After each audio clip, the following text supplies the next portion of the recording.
Hello, hello, hello, and good morning, everybody.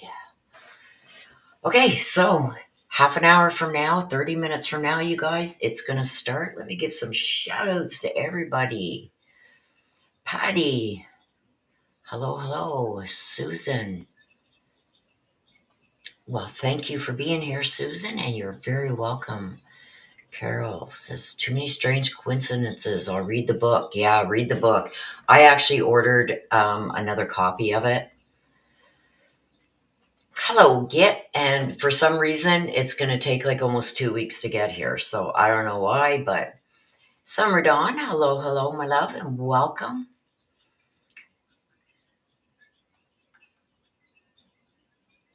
I think Willow's still drinking coffee. Actually, I was just making one. She's, oh, hi, Willow. Yes. K Mitch, hello. Um, your book has been sent out, K Mitch. I think I sent you the tracking number in email. There is Kat. Shama, hello, hello. Bonnie Baker, hello. Luby Lou, hello. Sonia from South Africa, wow. Uh, it amazes me every time I see there's quite a few yous that are from so far away from Canada and the US. It's like, wow, I'm just shocked every time, like how far the internet really goes. You know what I mean? It puts it into perspective, that's for sure. So welcome, Sonia, and thank you for being here. Nana, thank you, each and every one of you, for being here. And there's Nana. Good to see you, Nana. You're very welcome, K Mitch. Luby Lou in Greece. Wow. I would love to visit Greece someday. I would love it. Like, I've seen so many. Well, there's two people that I know personally that have gone, and they just said it's somewhere, you got to put it on your bucket list. You got to go.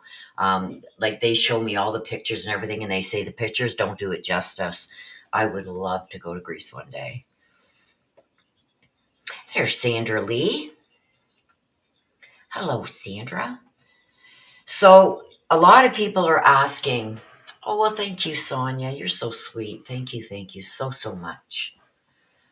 A lot of people are asking what's going to happen. I believe, from what I hear, is the judge is going to allow the families to give their victim statements first. Now, as far as I know, Steve Goncalves is going to be there. I'm kind of a little bit worried about that, you guys. Let me know what you guys think in the comments. Lou says, originally from London, UK, London too. My son's been over there. He met a girl and he went over there for about 6 months. And he said, Mom, it's beautiful. But I've lived in Greece for 17 years. Wow, amazing. You must really love it there. And like I said, the pictures just don't do it justice. My parents came back from Greece, London, and Egypt. Wow. You guys are amazing. Just amazing. So the families are going to be able to speak. Like I said, let me know in the comments, you guys. I am worried about Steve. Steve, apparently, the last I heard, he's planning on being there. Um, Kaylee's sister, Olivia, is going to be making a statement. Now, as far as I know, this may change. It may have changed since I last got information. As far as I know, Ethan Chapin's family is not going to be there. They are refusing. Hello, Carol. Yeah, that's what I'm worried about, Carol, is Steve attacking him. Like, with how this went down, you guys, and I've watched, there's a couple of judges that are still presiding judges that have said there's something stinky about this deal. There's some good lawyers I've watched too that have said there's something stinky about this. Yes. Does it secure a conviction? Yes. Um, I've even heard some say, you guys, that at least he's getting at least the death penalty, the life in prison. Well, that's what he was going to get anyway. Even if they didn't found him guilty and didn't give him the death penalty, but they would have got more information. And it sounds to me like there's going to be a lot that um, isn't going to be told to them. Whether they want it or not, it's not going to be told. So, which I don't think is fair. Like, keep it from us, yes, but keep it from the families, no. So, I mean, there's a lot of controversy, you guys, on both sides. Good morning, Kate Bell. Good morning, Jura 11 in the building. So yes, let's say a prayer for Steve. The last thing we need to see is Steve being hauled off. That would just be devastating. Now, a lot of people, I'm going to go over this because a lot of people have been saying, oh, the judge is going to force him to allocute. No, the judge cannot force him. The judge can ask him if he has any statement he wants to make. I don't think Bryan Kohberger is going to make one. He's not going to say one word more than what he has to, because I do believe that he is going to appeal. And I believe that there's going to be several issues that he is going to bring up. That his lawyer was constantly saying she hasn't gotten through all the information, that she took on another death penalty case, which, limited her ability to do all the work that she should have been doing on his case. He's going to say that when he discussed this and made his plea, that he wasn't in his right mind and his lawyer knew this. And he can prove that his lawyer knows this because she was fighting for this mental health evaluation that the judge denied. That was just asked for a couple weeks back, if you guys all remember. There's so many different avenues that he can use. He can bring up that, oh my God, Bill Thompson hired Ann Taylor right out of college, university, whatever. Yeah, you guys, for those of you who weren't here to hear that, Ann Taylor's very first job, she was hired by Bill Thompson. If he's found that out, he could use that. He could say that he feels that the prosecution either use that to their advantage or whatever. But he can also use that against his attorney. So there's so many different things. There's some people on here, you guys, that are taking it lightly. Yeah, he can do it, but it's not going to happen. But if you guys remember back when I was saying, no, he can appeal, and all these other lawyers and this and that on YouTube, no, he can't appeal, blah, blah, blah. That's not true. I was made to look like an idiot until the judge said, yes, he can appeal. And I've been really doing deep dives into US law, and there are so many. And don't forget, we're not dealing with just somebody ordinary here. We're dealing with Bryan Kohberger, who's a PhD. Okay? He knows. Why do you think he was just sitting there like a robot? He was taking every single thing in, you guys. In his head, he was marking down and probably going back to his cell after every hearing and marking down all the things that he can use for an appeal. And if he asked Ann Taylor to do certain things and she refused to do it or she didn't do it, he can blame the judge for refusing this psychiatric evaluation on this new information that they found out that could really affect his mental thinking, cognitive thinking abilities, whatever. And the judge said, you've had enough of that. There's so many different things that he can use, you guys. Good morning, DK. Good to see you. So in about 20 minutes time, you guys, I do have it up on my other screen. As soon as it is up and available, I'm going to put it up for you guys. Thank God that we're going to have good audio for this one, unlike the Stephen Stearns, whatever. Horrible video, horrible. So at least we do have half decent video for the Bryan Kohberger hearings. Good morning, Lori. Good morning, Summer. Good to see all you guys in. Please smash that like button on your way in. It helps get us out in the algorithm. If you are able, super chats are very much welcome. And what I'm going to do, you guys, is my next giveaway is going to be if anybody makes a super chat donation of $5 or more in the next couple of weeks, I'm going to do a draw, and you guys are going to pick something from my merch that you guys want, and I will send it out. So anytime you make a super chat of $5 or more, you get your name on the wheel, and you will be entered into the draw, which we always do our draws live so you guys can see them.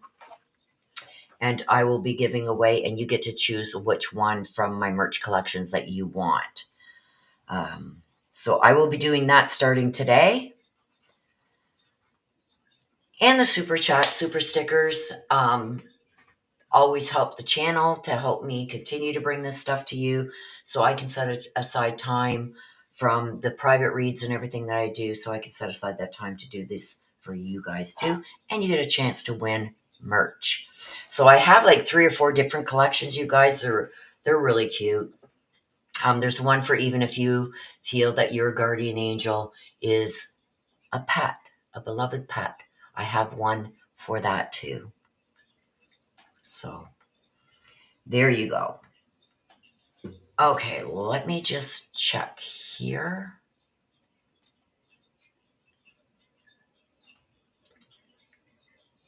Good morning, Charlotte. Good to see you. Thank you for everyone that's smashing that like button. Yes. This is going to be very emotional for the families that do speak. Now, I have heard Steve is going to be there as far as I know up till now. Let me just check. Let me just go and see what information I can get for you guys. While we're waiting for the court to come up.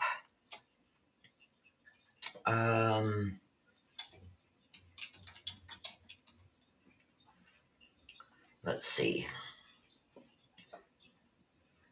And I wonder if he's going to be in orange, you guys. He better be in orange.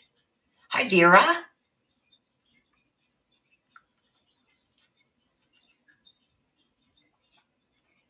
Yeah, so another thing I heard, Brian Enton had gone to the jail that he's going to be going to, and he did a big thing on it. You can see it on News Nation. He went inside the jail to show us where Bryan Kohberger is going to be residing. But he's going to have a tablet with his own music and movies and email, and he can have a TV. All of this in his cell, you guys. They did say that he is going to be segregated away from everybody else because there's a high probability that there's probably already a hit on him. And the lineup outside, you guys, started last night, and it goes almost around the block. Like the lineup to get in for Bryan Kohberger's sentencing is unreal. It's all around the courthouse. It's down the sidewalks, almost around the block. Carol says, I hope he's in his underpants. Like this lineup, you guys, is huge. I would show it, but I will get a strike, so I can't show it to you.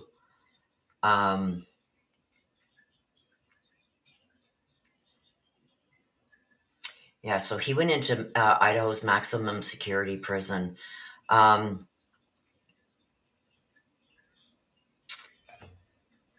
So check that out on News Nation.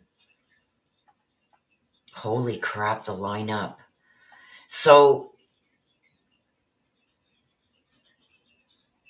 there's an overflow room, but I don't think half of these people are going to get in.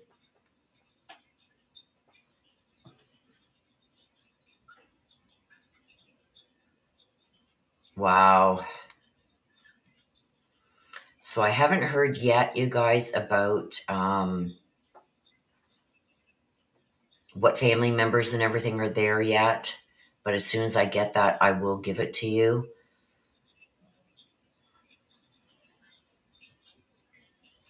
President Trump even made a statement, you guys, saying that he wants the judge to at least make him say where the weapon is and what he did and why. It's too easy because he is going to appeal. So he's not going to say anything because anything you say can and will be used against you, right? So he's not going to say anything, you guys. But President Trump apparently did make a statement saying that this is what he said. Bryan Kohberger, who was responsible in Idaho for the deaths of 4 wonderful young souls, has made a plea bargain deal in order to avoid the death penalty. These were vicious murders with so many questions left unanswered. While life imprisonment is tough, it's certainly better than receiving the death penalty. But before sentencing, I hope the judge makes Kohberger, at minimum, explain why he did these horrible murders. There's no explanations. There is nothing. People were shocked that he was able to plead bargain, but the judge should make him explain what happened. Thank you for your attention in this matter. That's from Trump. Well, the thing is, this is sentencing. That would have been something that should have been said before he entered his plea. That the judge should have said, okay, I'm not accepting the plea as is. The only thing I will accept is if he tells us where the murder weapon is and that murder weapon is found prior to his plea, and that he explains exactly what happened. Otherwise, you're going to trial. But it's too late for that now, right? It's too late. The judge cannot force him to say or do anything at this point. The judge can ask him if he has a statement he would like to say, but he can't be forced. The time period for that is gone. So there will be no allocution. He's not going to be forced. He's not going to be forced. I know Steve Goncalves has said, I want him to have to say the victims' names. He's not going to be forced to say that.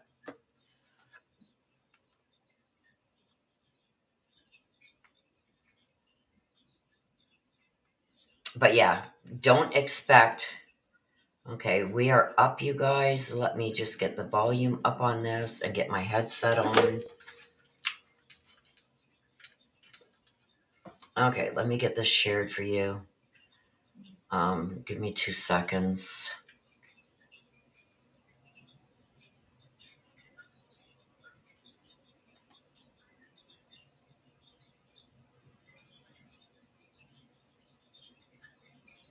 I'm cranking up the volume on everything, you guys.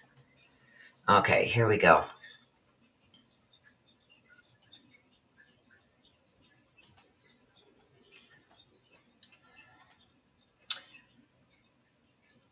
There we go. So it is up. I've got the volume cranked. Now, this is just a photo that they have up right now, you guys, from the previous hearing.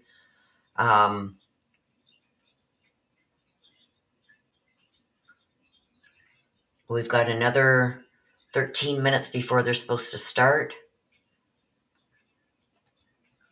Yeah, I've heard a lot of really influential people saying that there's something shady with this.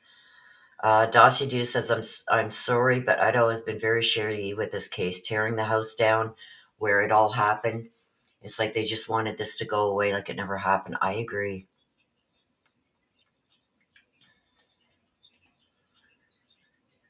I hope the prosecutor will add some details in his opening statement. I doubt it. I got censored. What? Hang on a sec. Let me just check here. Carol says I got censored. Yeah, people were out there waiting like 13 hours. I don't see any of your comments censored, Carol.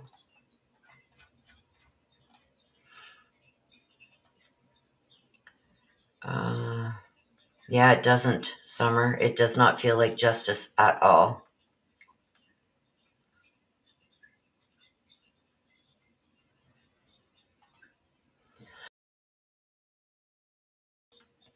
The best that we can hope for right now, you guys, is that Steve does not try to attack Bryan Kohberger. I think they're going to have it set up in a way where the prosecution is on one side of the courtroom and the defense on the other, and police in between, sheriff deputies and that in between.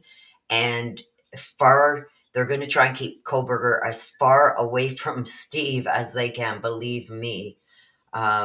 Because at this point, you guys, it's almost like he's lost all hope of ever getting the full truth, the full story of what happened, right? I'm going to take this off because I can just mute when it starts. These earphones are hurting my ear. He feels like he's been robbed of not only his daughter's life with this senseless murder, but also then again by Bryan Kohberger. You know what I mean? Like, he hasn't been forced to say anything.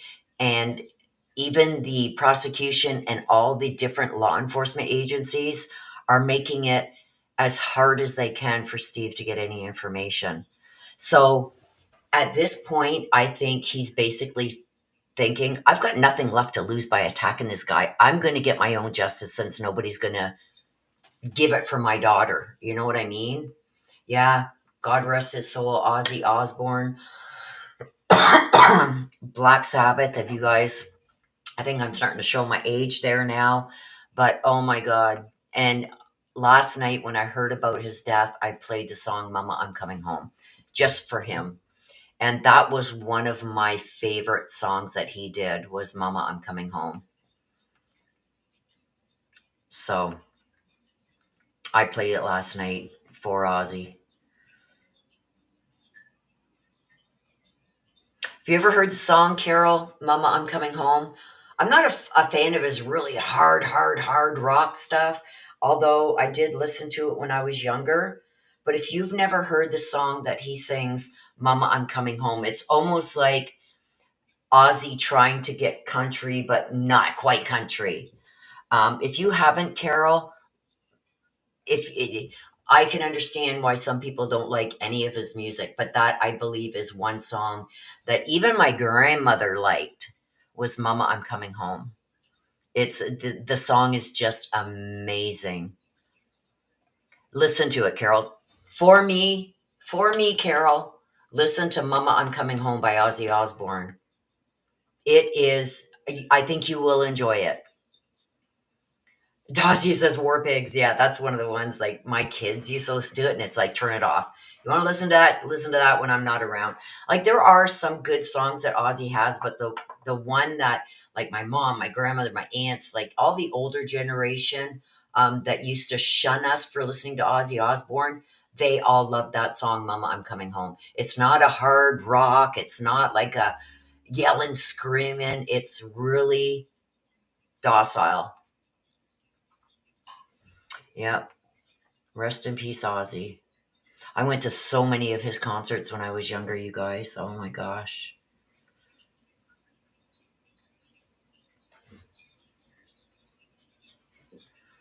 Okay, what's going on here? Hang on a sec. I guess I'm gonna have to. I'm waiting for my new stove to arrive. This may run into tomorrow too, you guys. So let me just check over here and see what's happening because we're 5 minutes out, you guys.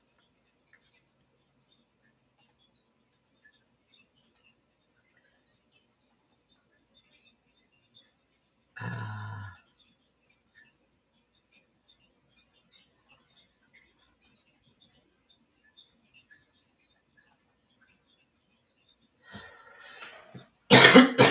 Sorry, you guys. Yeah, I heard some people were waiting 13, 14 hours to get in line. I'm not seeing anything come out of the courtroom yet, you guys, so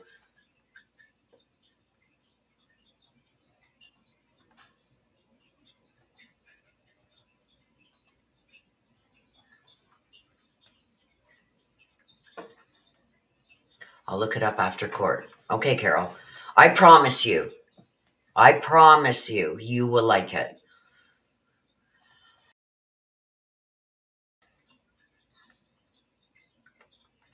Yeah, his voice was just ironic. There, like you knew when Ozzy didn't have to say too many words, and you knew exactly who was speaking.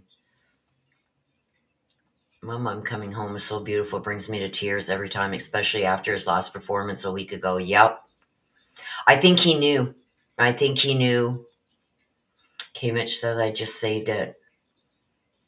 No, and it's the thing is, Carol, it's not heavy metal. This one song, actually there's a couple that he does, but this Mama I'm Coming Home is not heavy metal at all.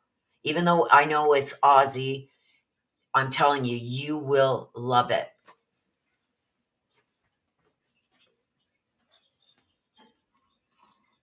It does. It brings me, I still don't understand why some people still believe he is innocent.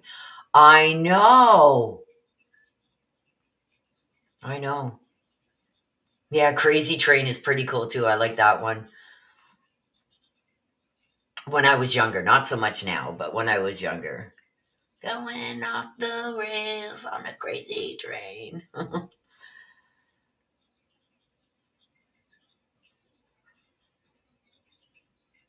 Kimmich says he's one I didn't see in concert. Yeah, I seen quite a few Black Sabbath concerts in Montreal and Ottawa, and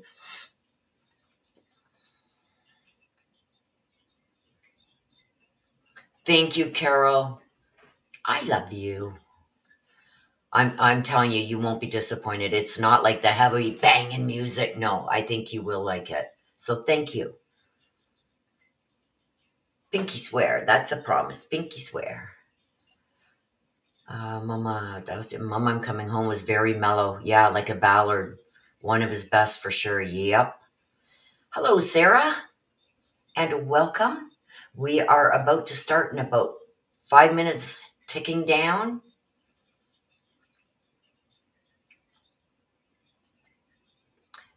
Vera Ray says, Mama, I'm coming home was a love ballad to Sharon. But yeah, it takes on a whole different meaning now that he's gone.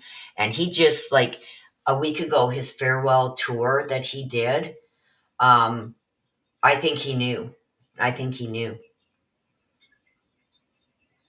But yeah, Mama, I'm Coming Home is very mellow, very mellow. And the one episode of The Osbournes that I liked because they had their own TV show, like whatever. Anyway, and the one is when he was like, you could tell he was having troubles and whatever. Like the Parkinson's had set in and everything, and he's gone down to the ocean, and he says to his kids, the kid said, Jack says, Dad, what are you doing? He says, I'm going to make a fire on the beach. And he goes down to the ocean and he's trying to make this fire. And the ocean, he makes it too close. And the waves keep coming up and putting out his fire. And he's like, effing ocean. And he's cursing and swearing at the ocean. He's getting pissed off at the ocean. It's like, Ozzy, just move it back. But it was just hilarious. But yeah, he was. He was such a goofball. He was. Yeah, stage 5 Parkinson's. Yeah, he was having. I watched him and his son Jack went on a road trip, and oh my God, it was funnier than hell. He wasn't only just a great singer, um, an icon as far as I'm concerned. He was also good in the series that him and Jack did. Jack, his son, took him on a road trip, and they were on this road trip for the whole summer. And some of the things that, oh my gosh, it was funny.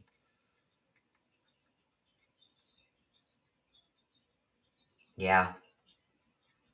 He couldn't get up. I think he knew. I think he knew.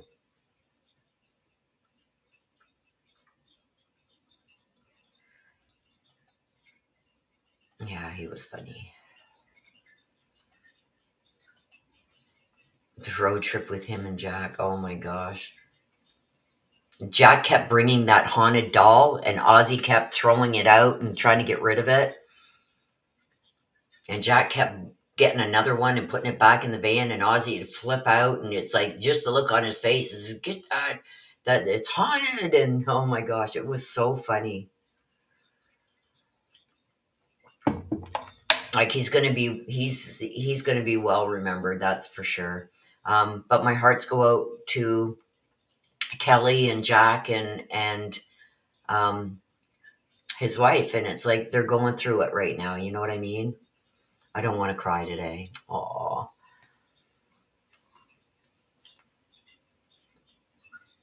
You promised, Carol.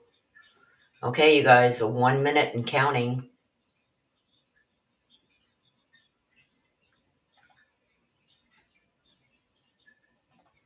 1 minute countdown.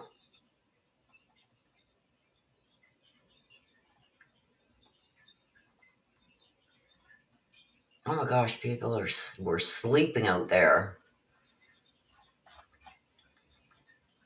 Okay, so let me go over here. Give me a second, you guys.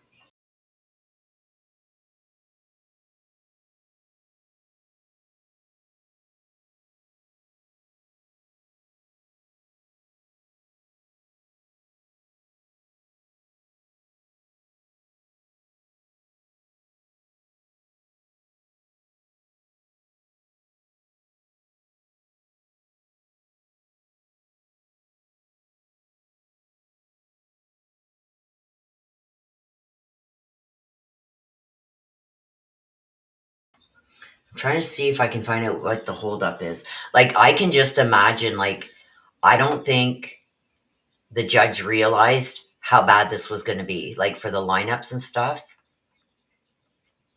When they did the Go Show, it was funny. Yeah, I like that one too. I like that too. I mean, he just did so many things in his life, you know? And he was a big donator to St. Jude's and children's hospitals and stuff like that. He was a huge donor. So, you know, even though he was kind of, some people say, out there with things that he did in concerts and stuff like that, he was also very giving. Yeah, I don't think Sharon's doing very well either. I think Jack and Kelly are really preparing for the worst. I don't think it's going to be long before Sharon's gone too. Um, don't forget, these two were together since they were like teenagers.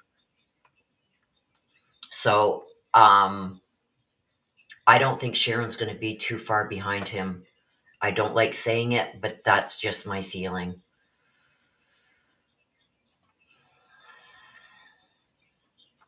They're the press that is set up outside waiting. Associated Press, everybody's out there, you guys.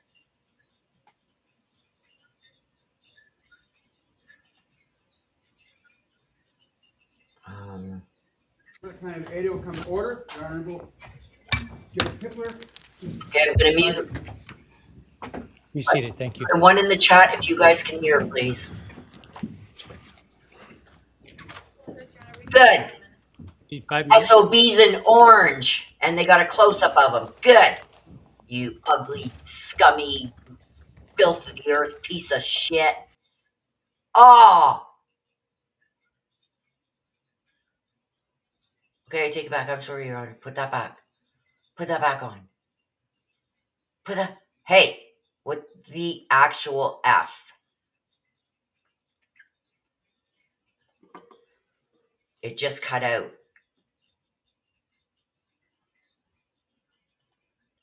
What? Okay, okay, I take it back until after sentencing. Just give us back the feed.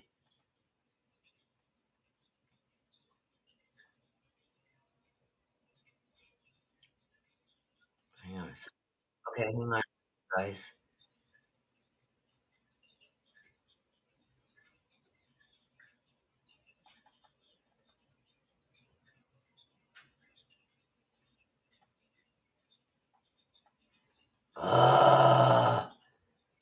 They cut it back out again. What the hell? Right? Hang on, let me go over here and see if I can't get some information as to what happened.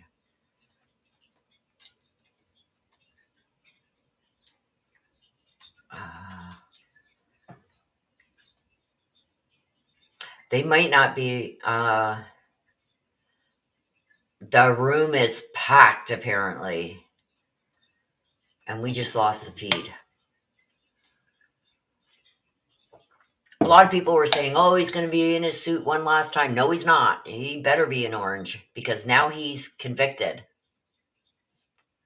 Well, not quite. Not quite, I guess, because he could still stand up right now, you guys, and say, Are we ready? there it is. He could stand up right now and say, I take back my plea. Okay, I'm going to mute. Let me put a 1 in the chat if you can hear. All right, this is CR 01243165, State of Idaho versus Bryan Kohberger. Defendant is present in custody with counsel, Ms. Taylor, Ms. Massoth, Ms. Barlow. The state is represented by Mr. Thompson, Ms. Jennings, Mr. Hurwitz, Mr. Nye, and Ms. Allen. This is the time set for sentencing in this case. The defendant previously entered a plea of guilty to 4 counts of first-degree murder and 1 count of felony burglary. In exchange, the parties stipulated to recommend a sentence consisting of, on burglary, 10 years fixed, on each of the 4 counts of first-degree murder, life fixed. The parties waived pre-sentence investigation. To my understanding, neither party submitted a sentencing memorandum or other materials for the court. Court is familiar with the file and the evidence submitted previously by the parties as it has reviewed them throughout the case and in anticipation of trial. Is there any legal cause why sentence should not be imposed at this time? No, Your Honor.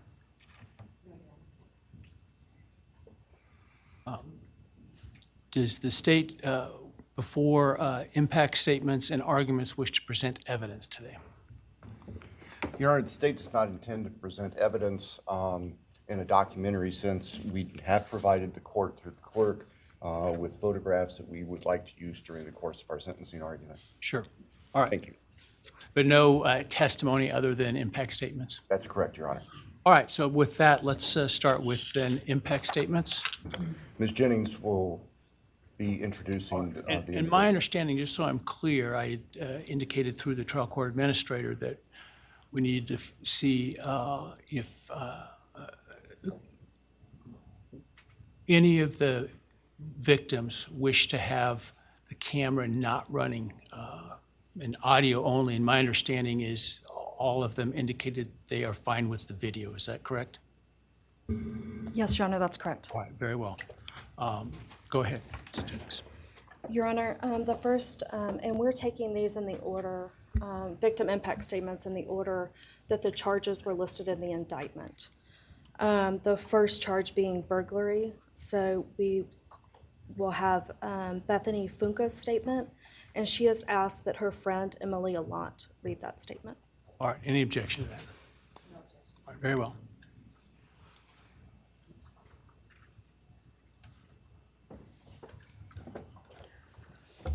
Thank you, Your Honor.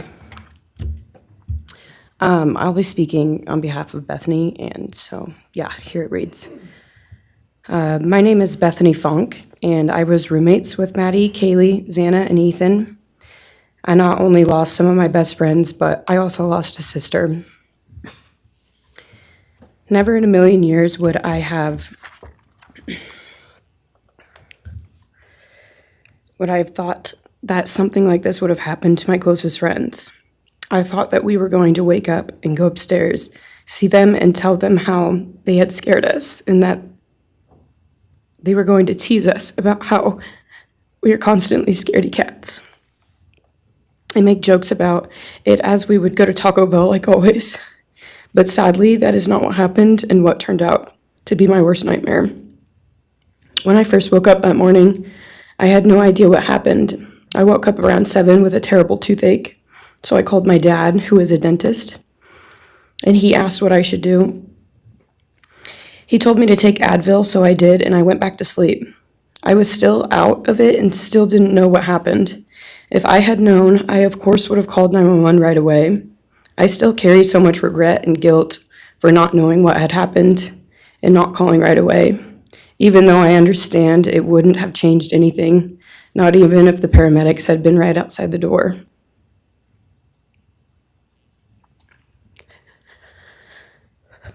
I was so frantic that morning and scared to death, not knowing what had happened. And when I made the 911 call, I couldn't even get out the words. And from then on, I don't remember a thing. It was like my brain wiped that whole memory. That was the worst day of my life. And I know it always will be.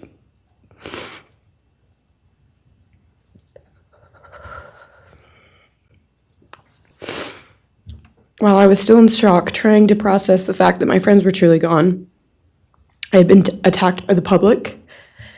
I was grieving, numb, and unsure of what had happened was even real.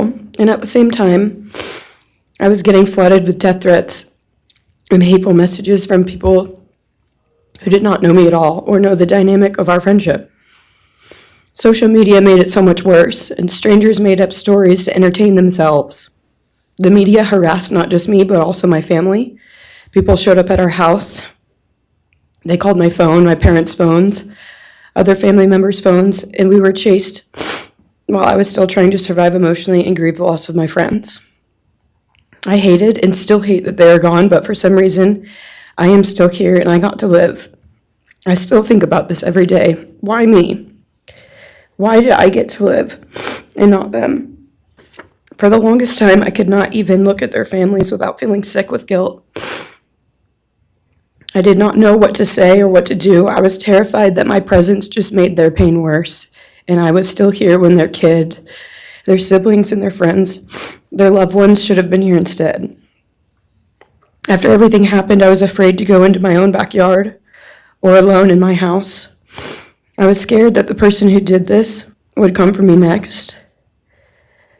I was always scared that the media would try to catch me at any moment of any day, even when I was just walking around my house. I made my parents close all the blinds during the day so no one could see me even in the slightest chance. I barely left the house, and when I did, I made sure I was never alone. I slept in my parents' room for almost a year. I made them double lock every door, set an alarm, and still check everywhere in the room just in case someone was hiding. And I still check my room every night before, and I double lock it. I have not slept through a single night since this happened. I constantly wake up in panics, terrified.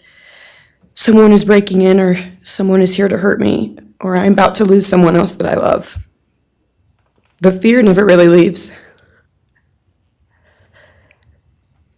For a long time, I could barely get out of bed, but one day I realized I have to live for them.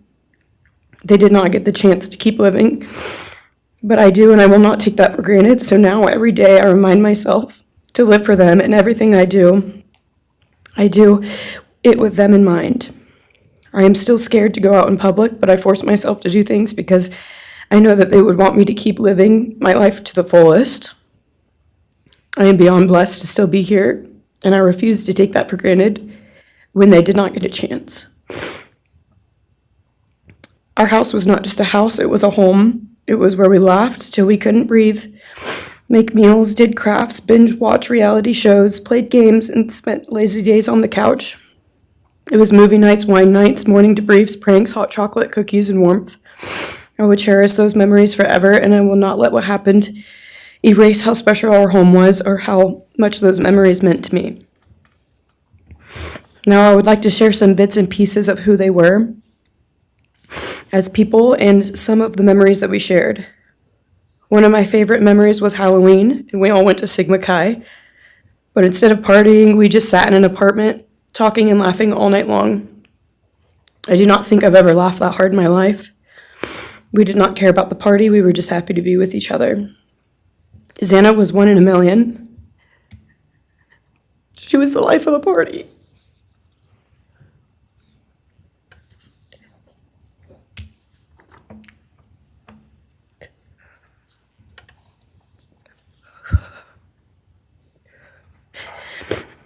But she was also the kindest and funniest person I knew. Everyone loved her because she made everyone feel so loved. She was just someone you always wanted to be around, no matter the circumstance. One of my favorite days with Xana was when she laid on the couch, when we laid on the couch together all day watching movies and snacking. Or when she, Maddie, and I would go and get margaritas, chips, and salsa. She would also light up a room with her presence alone. Kaylee had the most beautiful, radiant smile. And she was so kind, but also one of the funniest people I've ever known. She loved playing little pranks. And she always had us laughing so hard that we could not breathe. She was so full of energy and life. I really believe that she could have ruled the world if she wanted to, and she would have been America's sweetheart. Ethan was the sweetest, most genuine guy. He was always smiling and always making other people smile too. Ethan was the kind of person you wanted around. He was so kind and easy to talk to, and just so fun. And the way he cared for Xana was truly something to admire. And really was proof that storybook love and true romances really do exist. It was not only obvious to me, but everyone that was around Ethan and Xana that they were absolute soulmates. Maddie was not only one of my best friends, but she was the older sister I would have always wanted. There was no one I looked up to or admired more than Maddie. She was truly a ray of sunshine, and everyone was drawn to her. She was so kind, loving, funny, fun, and passionate. She had the sweetest soul and wanted nothing but the best for everyone, and to love and show love to everyone. She took me under her wing and always made me feel so safe and included, and above all, loved and valued. She never failed to make me laugh or put a smile on my face. Still to this day, I am beyond grateful that she chose me to be her sorority little, and I thank God every day that I not only got to know her, but had her as one of my best friends. Honestly, I cannot pinpoint one favorite memory with Maddie because I have so many, and this would be a very long read if I did. But if some little memories with her that I cherish is when the two of us made a nice dinner and split some wine, or when we would binge watch Jersey Shore or Summer House. When we came up with a whole dance routine on Halloween and danced and sang all night, like no one was watching. All the late night walks home from going out, and just little shopping trips and so much more.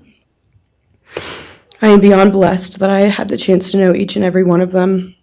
They changed my life in ways I would have never put into words. I hope that they are remembered for who they are, not what happened to them, because who they are were so beautiful, and they deserve to be remembered in the highest way. My heart breaks every time I go to text one of them or how badly I wish I could see and hang out with them. And then I remember I cannot. I will never be able to again. But I still talk to them in my prayers every single night, and I always will. I wish more than anything I could hug them one last time. And I wish I could tell them how much I love them. And even though I cannot, I still tell them every night. I will keep living for them as long as I am lucky enough to still be here. And they were all truly one of a kind, and they will be in our hearts forever and always. Thank you, and please convey to Bethany my appreciation for her courage, and I hope that she heals. Next is Dylan Mortensen. We're asking for some accommodations for Ms. Mortensen and that she be allowed to sit in my seat. Sure.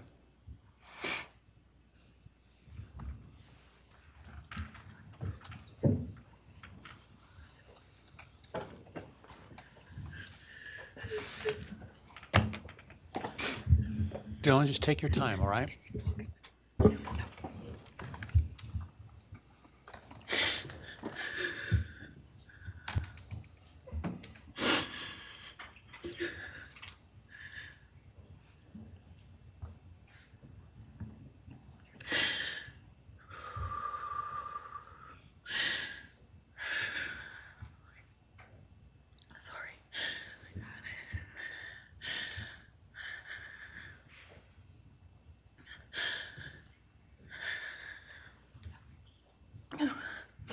Thank you, Your Honor. What happened that night changed everything. Because of him, 4 beautiful, genuine, compassionate people were taken from this world for no reason.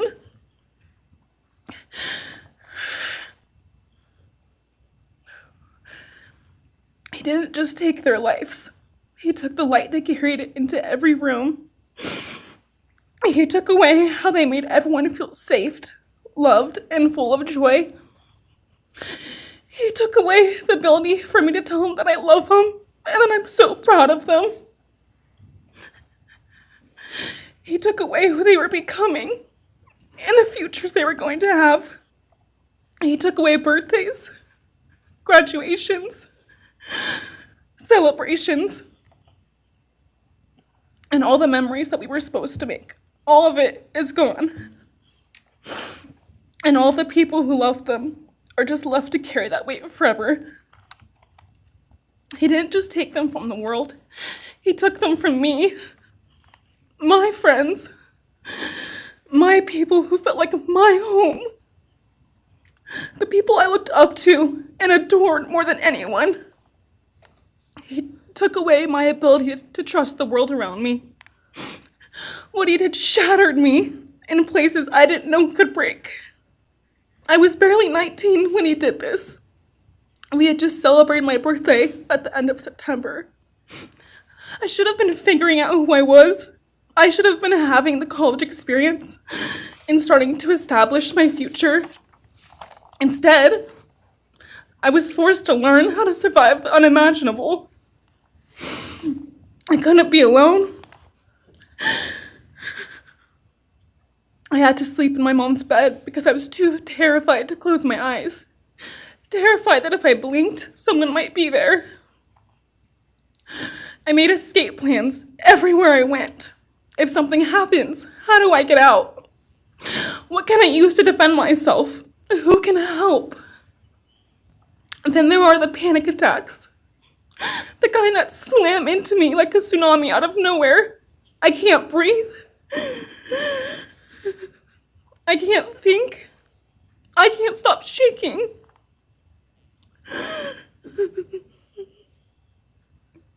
All I can do is scream because the emotional pain and the grief is too much to handle. My chest feels like it's caving in.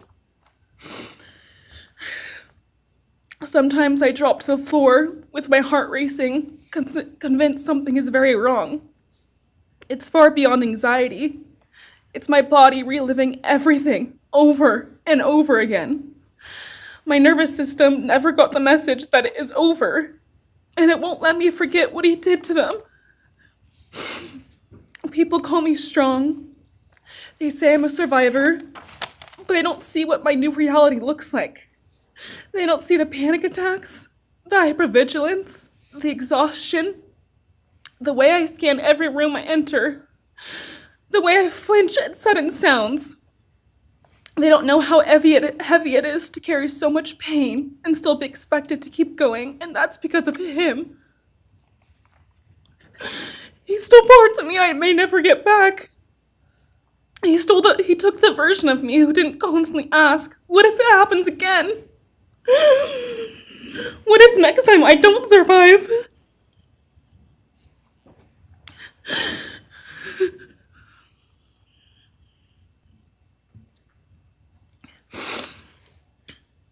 He may have shattered parts of me, but I'm still putting myself back together.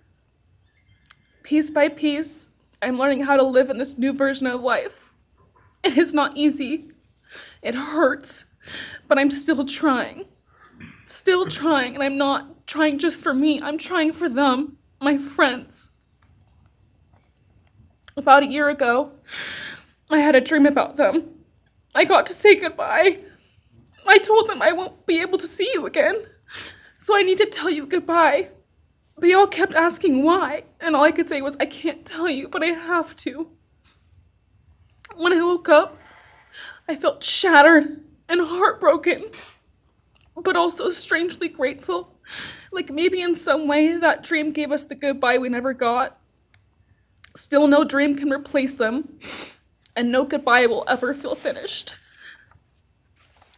He is a hollow vessel, something less than human.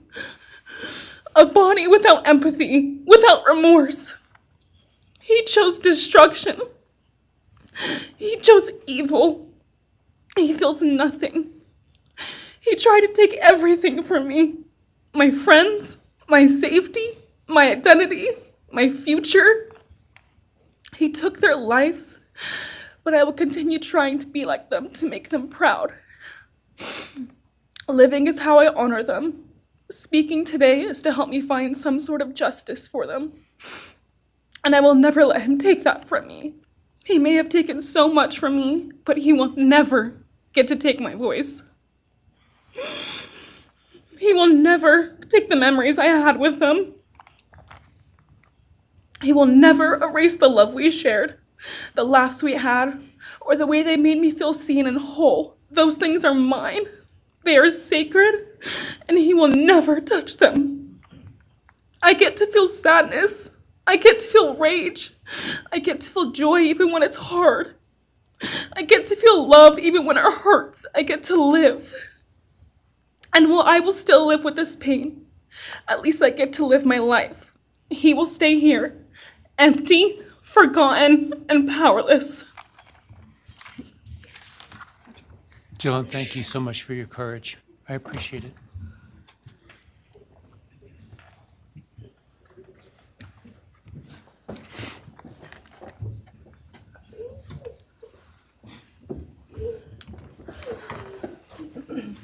Next, we have members from the Madison Mogen family. First would be Scott Laramie, Madison Mogen's stepfather.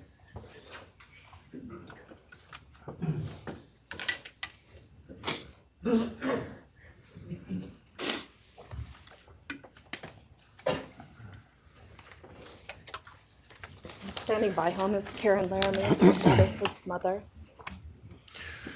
Thank you, Your Honor. My name is Scott Laramie. I'm Maddie Mogen's stepfather and the husband of Maddie's mother, Karen Laramie. I will read this victim impact statement on behalf of Karen and myself. Maddie was our gift of life, our purpose, and our hope. Maddie quickly became Karen's joy, identity, and purpose in life. I joined Maddie's life when she was 2.5 years old. The experience transformed me into a life of joy, love, and family.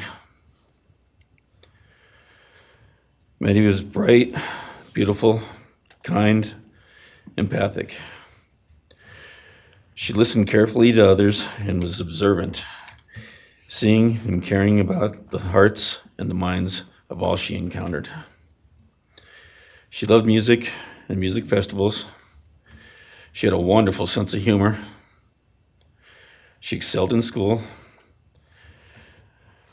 She was an easy child to raise, almost never requiring discipline, and almost always giving us parental joy. One time Karen remembers disciplining Maddie as a little girl. Maddie responded, "You broke my heart," which of course melted ours. She had a keen wit, even at that young age. As she transitioned into teenage years, she prioritized us and extended family over many of the distractions that capture teenagers. She showered us with her presence and love at family events, barbecues, picnics, birthdays, holidays, and others.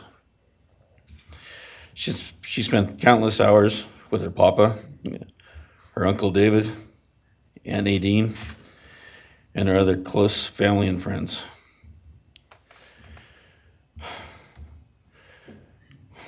This world was a better place with her in it.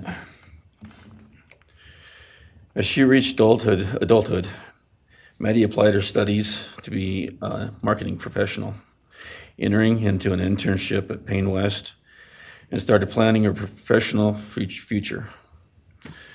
As with all things, she involved Karen and myself in the joy of her journey.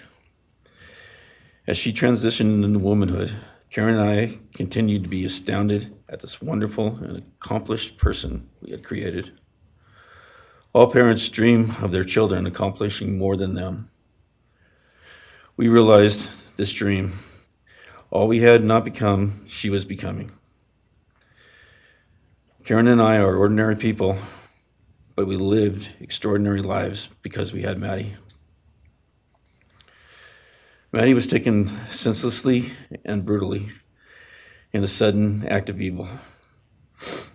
She was taken along with the young, promising, and bright lives of Kaylee, Xana, and Ethan. First, we felt disbelief. Next, we felt disorientation. Then we felt grief overcome us. Our grief is compounded even more for the Goncalves, Kernodle, and Chapin families. We speak of hope and healing, and we do have hope and some healing.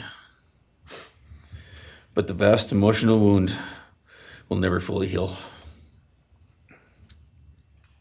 Since Maddie's loss, there's emptiness in our hearts, home, and family, an endless void. After losing her mother in a car crash, Karen took years to grieve and recover. The feeling that her life with Maddie and A was perfect helped her to start to heal. Now, this is no longer perfect.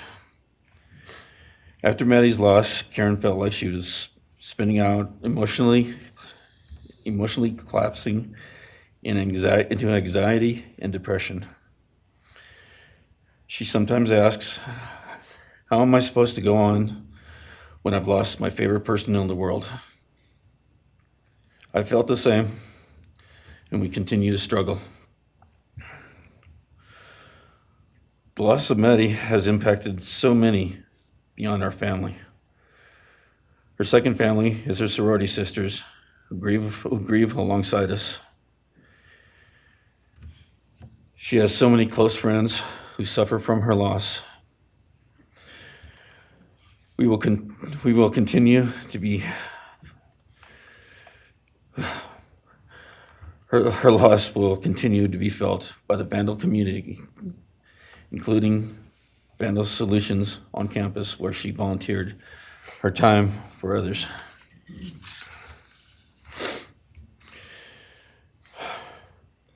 It helps us to know Maddie is in heaven now, freed from the trials of this earth. We, however, continue to live on without the grace and support of her presence. We will grow old without our only child, our bright, beautiful friend and daughter. In the end, there are no words that can accurately capture the devastation of losing Maddie. We will endure, and we will go on. For Maddie, we will not let our grief consume us. For Maddie, we will continue to love and care for our family and friends, including the families of Kaylee, Xana, and Ethan. We will remain united with them. We can only hope that others out there suffering similar losses can look to us and see that we can overcome hatred, darkness, and evil. We know the law allows us to comment on the defendant and his sentence. As for his sentence, we support the plea agreement. Society needs to be protected against this evil. As for the defendant, we will not waste words, nor will we fall into hatred and bitterness.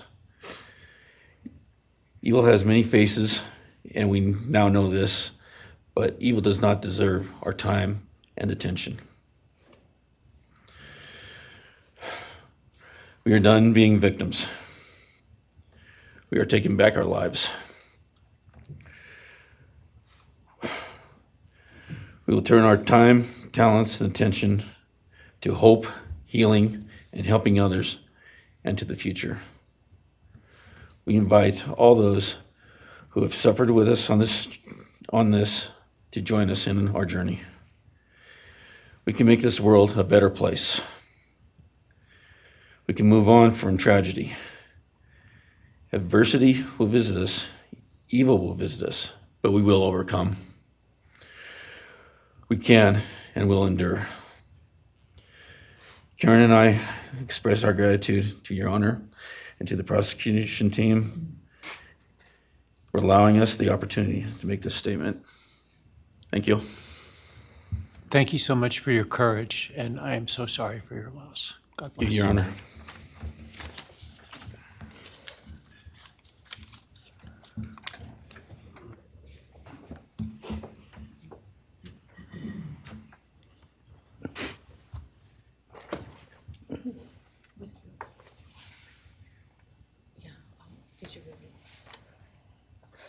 Your Honor, this is Leander James. He's the attorney for the Mogen family and victim advocate. He'll be reading a statement for Karen Laramie. May it please the court, counsel. My name is Leander James. I am the pro bono counsel for Karen and Scott Laramie. Karen has asked me to read this statement into the record. I thank my husband, Scott, for his statement, his courage, and his unending love and support during this dark time. While words are inadequate to capture the impact of this horrific crime on our family, he expressed it as best anyone could. For Maddie's sake, I will add my supplement statement that incorporates additional impact in the context of my extended family. I am grateful to Maddie's great uncle, Bryan Kohberger, for assisting me with the difficult task of putting our pain into words. For me and my extended family, Maddie was our hope and our light. Her beauty, both outside and in, shone its light upon everyone with whom she came in contact. Her beauty, she carried that hope and light into the future for our entire family.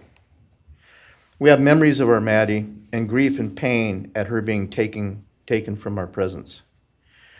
Any one of us would have given our own light to have been outshone by hers.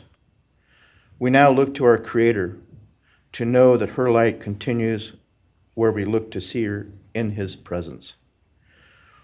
Those who commit evil for their own twisted gains and purposes truly defile the efforts and sacrifices of mothers, fathers, families, teachers, clergy, public servants, service members, and all those who commit themselves to the greater good, freedoms, and the future light of our nation.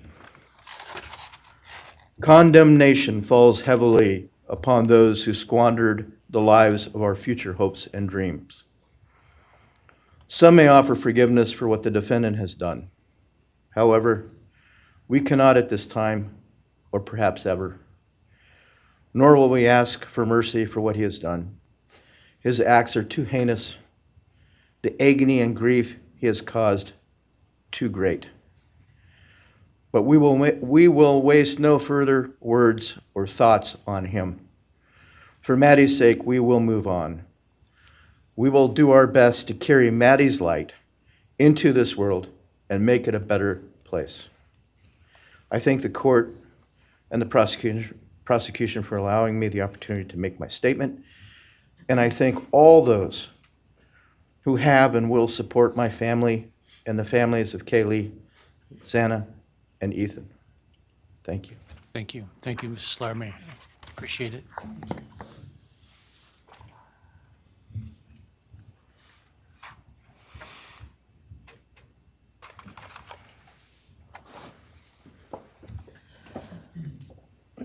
Next is Ben Mogen, the father of Maddie Mogen. Yes, of course. Actually, Your Honor, it'll be Kim Cheeley, the grandmother of Maddie Mogen.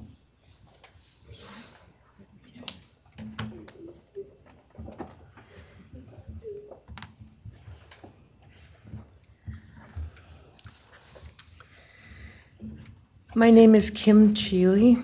I was Maddie Mogen's paternal grandmother, as Ben Mogen, her father, is my son. I'm here today with my sister Lori Cheeley, Maddie's great aunt, and my son Ben Mogen, and my daughter-in-law Corey Hatrock. I'd like to begin by thanking a number of people involved in bringing this case to closure.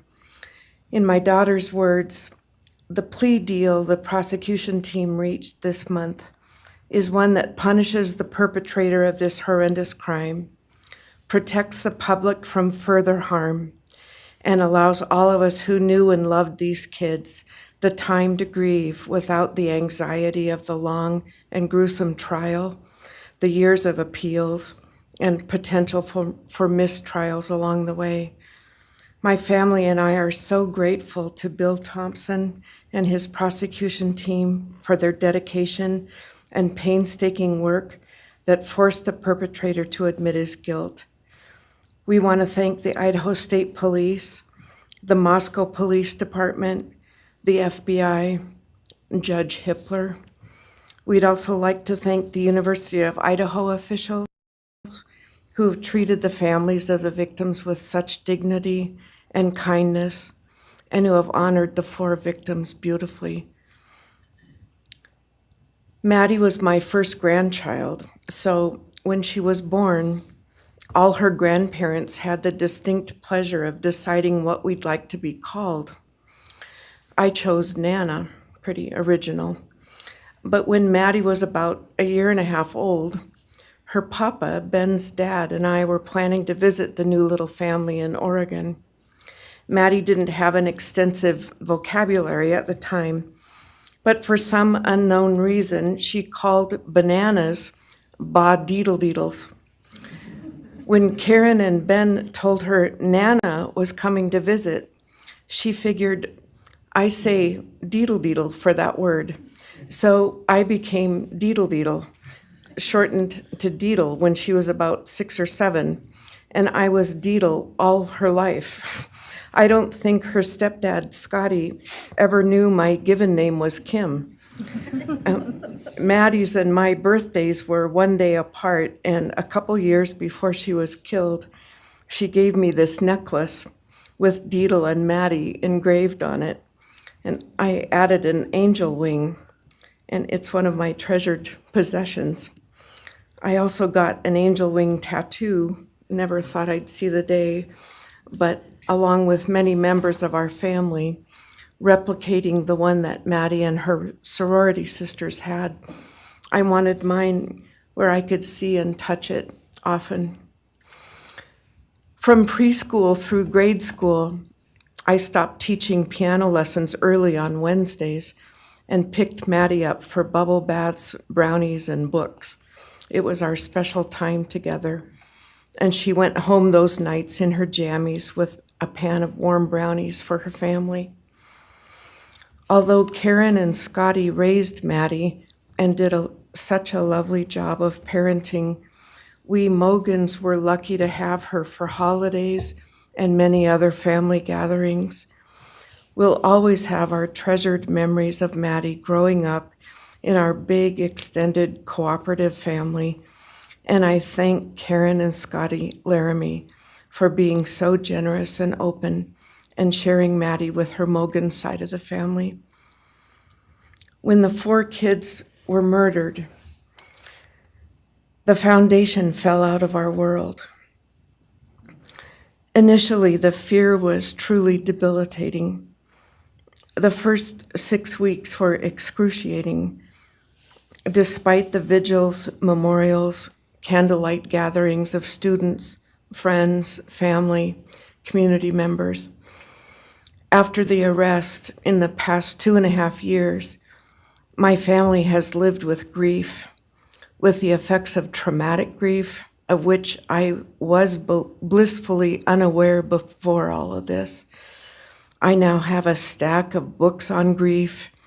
I've attended grief classes at hospice. I've tried EMDR, a technique that helps replace disturbing visions with something more comforting.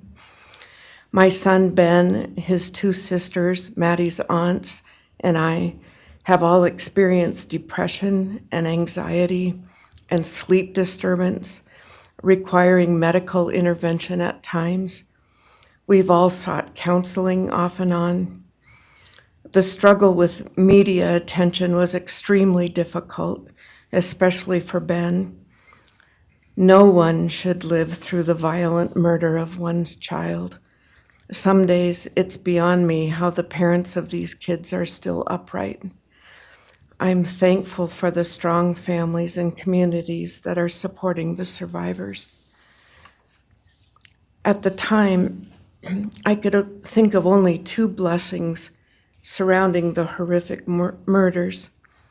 One was that Ben was living with my partner Tom and me at the time, and that we could support each other emotionally through it all.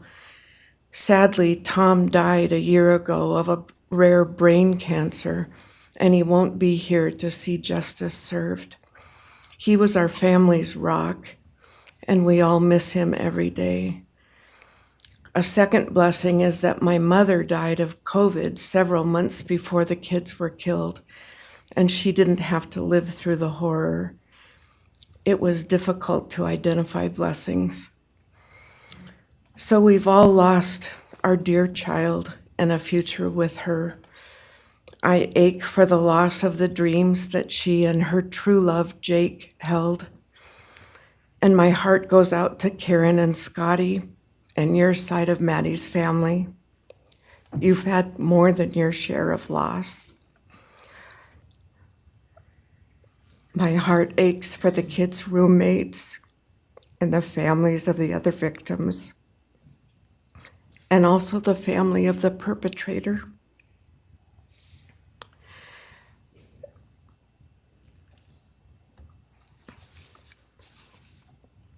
Going forward, we Mogens are choosing to put our energy and focus into honoring Maddie's too short life and sweet spirit by celebrating Maddie May Day, which my two daughters established. On May 25th each year, Maddie's birthday, we encourage folks to do random acts of kindness in Maddie's name. In my daughter Katie's words, may we all protect our peace in whatever way possible, unite in community, and focus on joy. Please do an act in kindness in Maddie's honor during this week, so a glimmer of Maddie's light may live on. Thank you. Thank you, and I appreciate your courage, and bless you and your family. Thank you.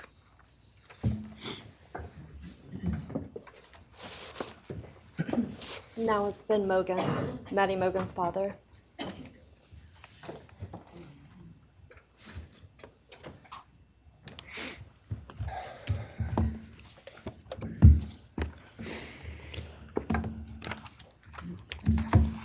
I'm Benjamin Mogen. I'm Maddie's dad. And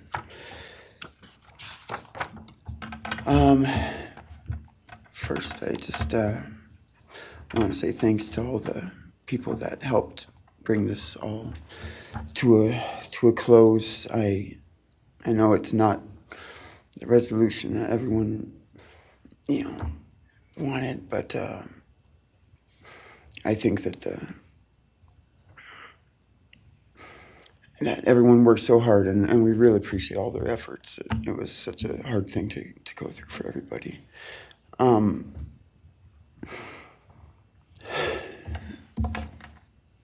Maddie was my only child that I ever had. She's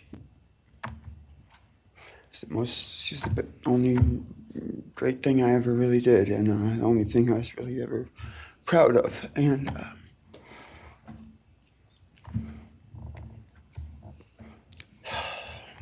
I thought we would have the rest of our lives together to be together and to know each other, and I took for granted the times, she was in college, and I thought, oh, well, we'll have the rest of our lives to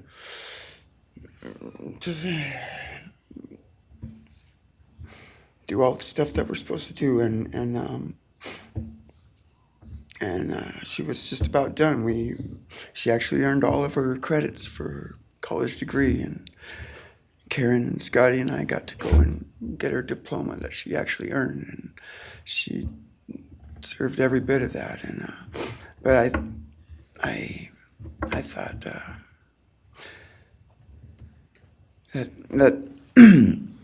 that was going to be just the beginning of a long life together, and we never got that. Karen and Scotty did such a great job raising her after Karen and I split up, and I'm so thankful for Scotty and the role that he played in her life when I wasn't able to. But we got to spend a lot of great times together, Maddie and I. She was my favorite person to go to a concert with. We got to see some fun shows together, and I told her, if there's ever a show that you want to go to, let me know, and I'll get you tickets for you and your friend, or if we want to go together, we'll make it happen. And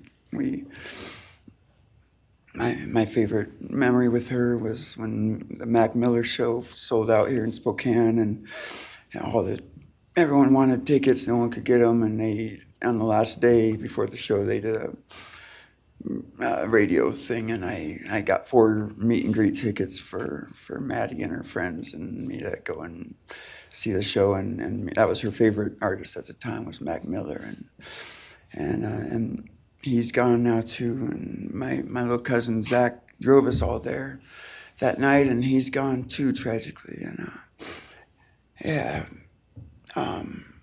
anyway, the last thing that she ever wrote to me was this Father's Day card, and I'm so glad I still have it. I'm just going to read what she said. It says, "Happy Father's Day. I hope you have the best day. I can't wait till we can hang out again soon. I'll be in Coeur d'Alene, 6:24 to 7:4. Hopefully we can find a time then. I love your birthday card that you sent me, by the way. Maybe we can see a concert sometime soon. I'd love to see the gorge when it's not so smoky out. I hope you're doing well. I'm proud of how far you've come. Thank you for always encouraging me to do my best. Love you lots and lots. Love, Maddie May." She did encourage me to not just to do my best, but to live on. I went through a lot of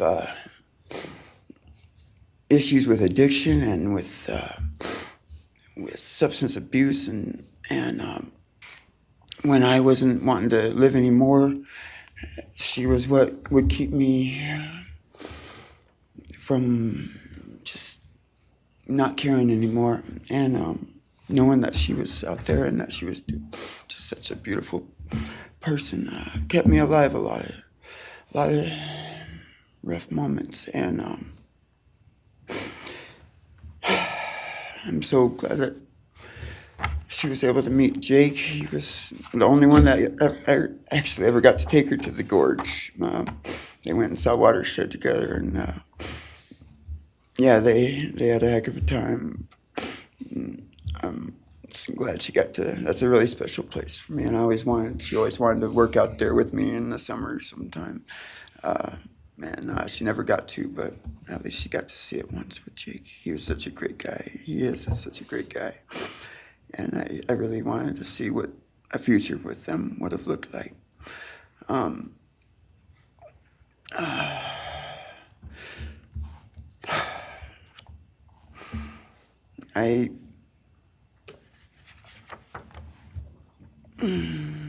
never I'll never be able to replace her. I wrote a bunch of stuff. I just don't know what to say right now. It's that I just miss her so much, and I just love her more than anything. And it shouldn't have happened. And a death sentence is one thing. You know when it's going to happen, and it's going to be all gentle and stuff. But, life without parole with a building full of people that all just want you to not be around anymore, and winking at every morning, not knowing if that's the day they're going to pull your card. I mean, it's not a very nice sentence either. So, I don't know. I just love you, Maddie, and I wish you were still here. Thank you so much.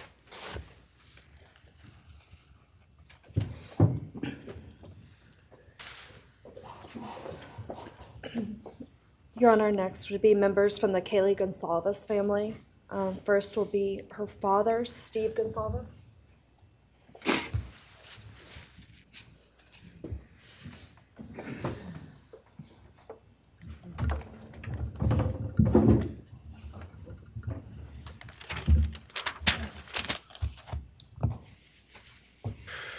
Today, we are here to finish what you started. Today, you've lost control.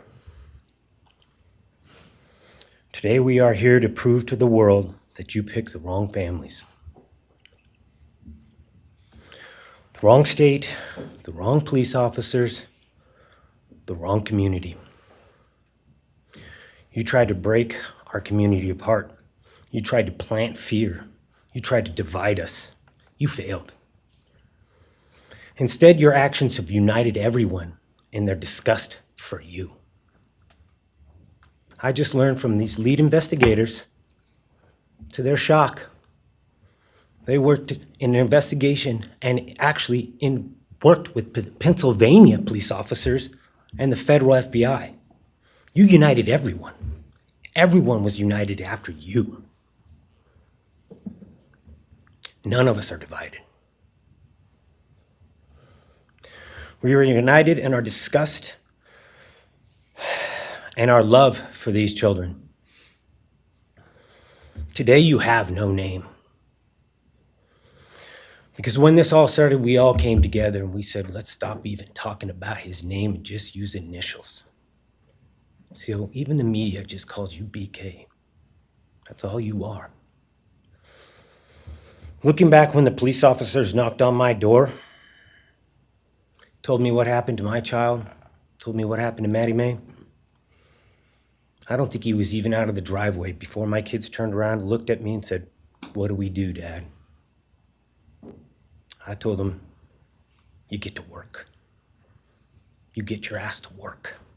And we started calling, we started texting, we started emailing. And you know what? Within hours, we had your white car on the camera. We knew from the very beginning we had you. Police officers tell us within minutes they had your DNA, like a calling card. You were that careless, that foolish, that stupid. Master degree, you're a joke, complete joke. But we took this disaster and we did what we could. We put everything online. We took our kids, we took our images, we took everything that they did, their videos, their photos, the girls' pranks, Ethan singing. We put it out there, we shared it with the world. And the world united.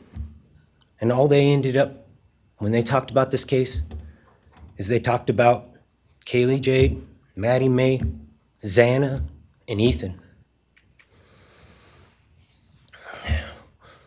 Everything what these people meant to us, a father, a mother, a brother, a sister, we shared that with our community.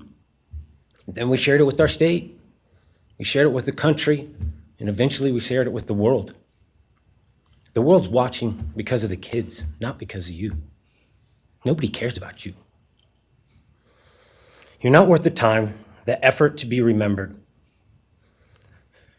In time, you will be nothing but 2 initials forgotten to the wind. No visitors, nothing more than initials on an otherwise unmarked tombstone. From this moment, we've all started. From this moment, we will forget you. We want to all leave in closing. One last thing. You picked the wrong family, and we're laughing at you on your trip to Penn. That will be today or tomorrow. I'll close with,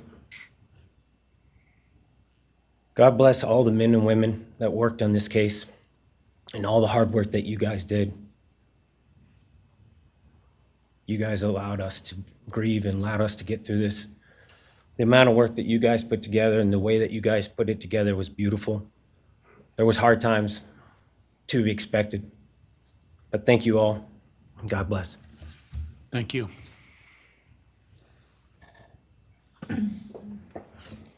Your Honor, next is Stephen Goncalves, Kaylee's brother.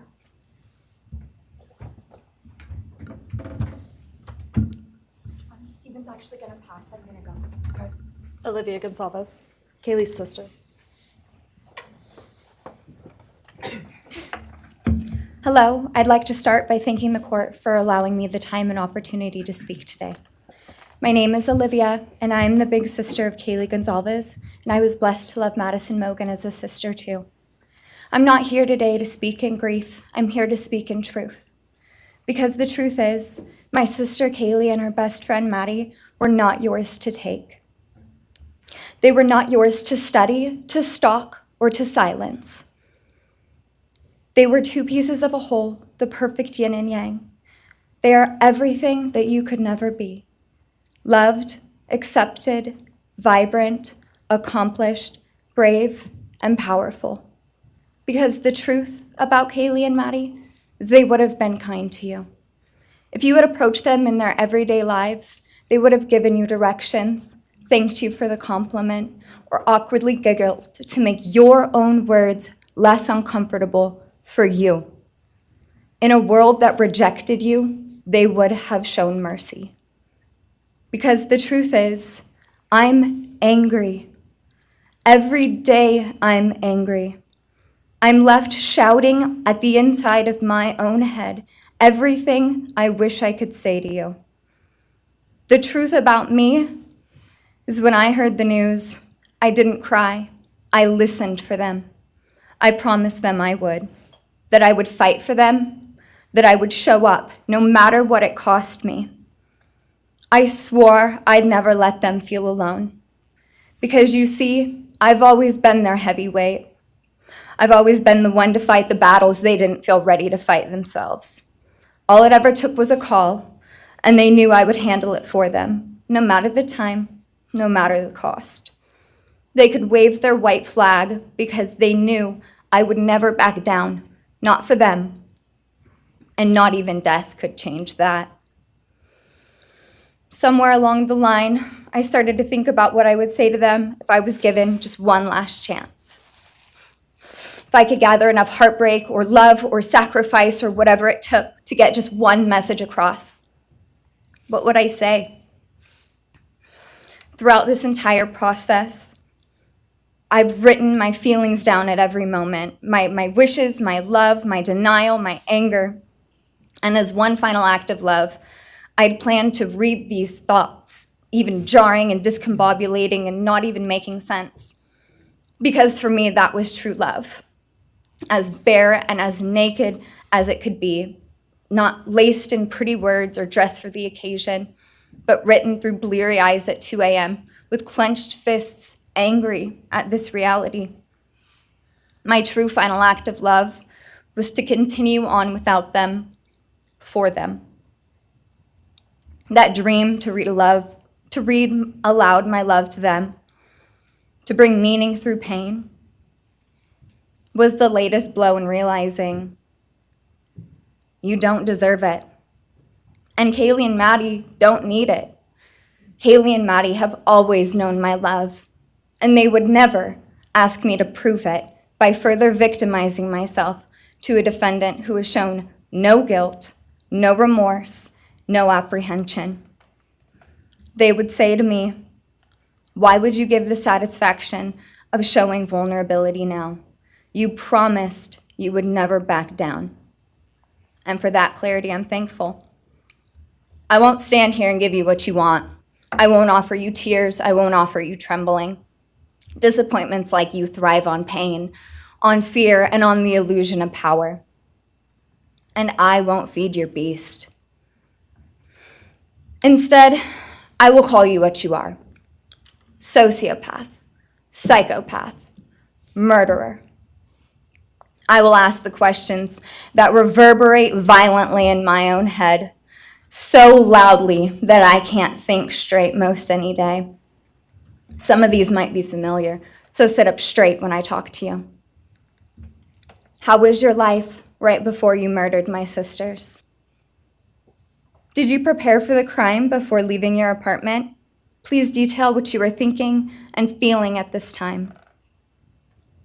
Why did you choose my sisters? Before making your move, did you approach my sisters? Detail what you were thinking and feeling. Before leaving their home, is there anything else you did? How does it feel to know the only thing you failed more miserably at than being a murderer is trying to be a rapper? Did you recently start shaving or manually pulling out your eyebrows? Why November 13th? Did you truly think your Amazon purchase was untraceable because you used a gift card? How do you find it enjoyable to stargaze with such a severe case of visual snow? Where is the murder weapon, the clothes you wore that night? What did you bring into the house with you? What was the second weapon you used on Kaylee? What were Kaylee's last words?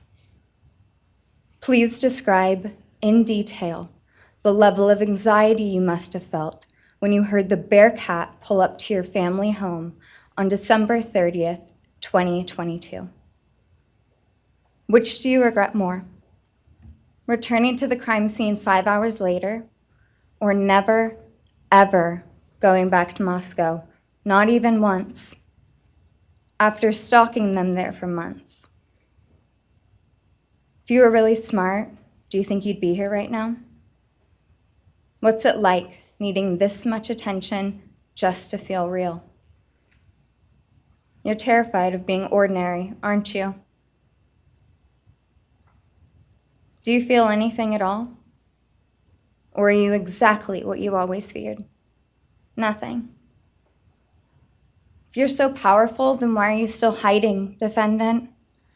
You see, I'm here today as me. But who are you? Let's try to take off your mask and see. You didn't create devastation. You revealed it in yourself. And that darkness you carry, that emptiness, you'll sit with it long after this is over. That is your sentence. And it was written on the wall long before you ever pled guilty. You didn't win. You just exposed yourself as the coward you are. You're a delusional, pathetic, hypochondriac loser who thought you were so much smarter than everybody else. Constantly scolding, turning your nose up to grammar mistakes, nitpicking and criticizing others. You wanted so badly to be different, to be special, to be better, to be deep, to be mysterious. You found yourself thinking you were better than everyone else, and you thought you could figure out the human psyche and see through it, all while tweaked out on heroin. Lurking in the shadows made you feel powerful because no one ever paid you any attention in the light. You thought you were exceptional, all because of a grade on a paper. You thought you were elite because your online IQ test from 2010 told you so. All of that effort just to seem important. It's desperate. There is a name for your condition, though. Your inflated ego just didn't allow you to see it. Wannabe. You act like no one could ever understand your mind, but the truth is you're basic. You're a textbook case of insecurity disguised as control. Your patterns are predictable. Your motives are shallow. You are not profound. You're pathetic. You aren't special or deep, not mysterious or exceptional. Don't ever get it twisted again. No one is scared of you today. No one is intimidated by you. No one is impressed by you. No one thinks that you are important. You orchestrated this like you thought you were God. Now look at you, begging a courtroom for scraps. You spent months preparing, and still all it took was my sister in a sheath. You work so hard to seem dangerous, but real control doesn't have to prove itself. The truth is, the scariest part about you is how painfully average you turned out to be. The truth is, you're as dumb as they come. Stupid, clumsy, slow, sloppy, weak, dirty. Let me be very clear. Don't ever try to convince yourself you mattered just because someone finally said your name out loud. I see through you. You want the truth? Here's the one you'll hate the most. If you hadn't attacked them in their sleep, in the middle of the night, like a pedophile, Kaylee would have kicked your fucking ass. Thank you. Thank you.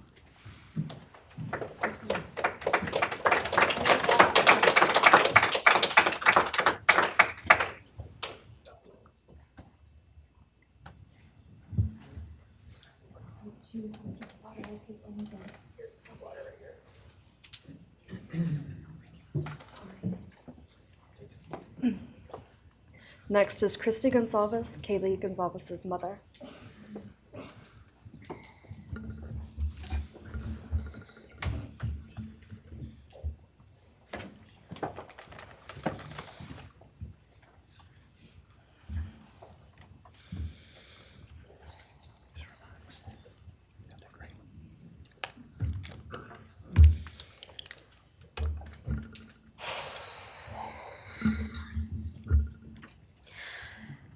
Thank you, Your Honor. I never imagined having to speak to someone so devoid of humanity. For a long time, I didn't think I'd find the words low enough to meet you where you are. But now I realize this isn't about you. It's about what you've done to me, and I need you to hear it. When you murdered my daughter, Kaylee Jade Goncalves, you didn't just take her life, you shattered others. You attacked what you could never be, and in doing so, you left a trail of devastation far beyond that house. You stole my peace. You've altered my every waking moment, every sleepless night, the way I view the world, people, safety, trust. It's all been changed by your cruelty. I no longer recognize parts of myself. Joy is harder to find. Laughter feels foreign. The world moves forward, but I'm suspended in a place of sorrow and rage. You've taken from me something that can never be restored. The grief sits with me every day, some days quietly, and other days so loud it drowns out everything else. The emotional toll you've inflicted on me is immeasurable. I live with a constant ache, with birthdays that are now memorials, with holidays that feel hollow, with empty chairs that scream louder than words ever could. I am forever changed. But for you, as a person working on a PhD in criminal justice, you really didn't think this one through. You're not that good. In fact, you're not that good at anything. You couldn't secure a job. You couldn't get along with others. You couldn't even get a female to look in your direction. All because you are pathetic. Now you're a joke in this courtroom. I wish I could crown you with a jester hat to complete your orange jumpsuit clown look. A dead killer doesn't kill again. So while I'm disappointed the firing squad won't get to take their shots at you, I'm confident that the men in prison will. have their way with you in more ways than one. You will finally get what you wanted, physical touch. Just probably not how you were expecting it. See, you haven't beat the system. You've simply entered a new one, where the rules are cruel and the consequences will never end.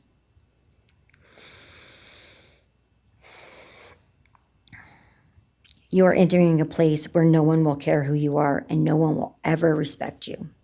You will be forgotten, discarded, used, and erased. You will always be remembered as a loser, an absolute failure.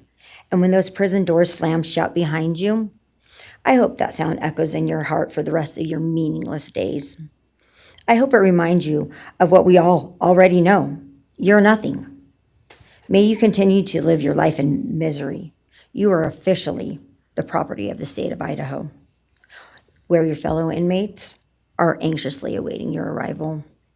But it's okay, because they're there to help you. Hell will be waiting. Quick message from our youngest daughter. Aubrey wanted to say, you may have received A's in high school and college, but you're going to be getting big D's in prison. Thank you.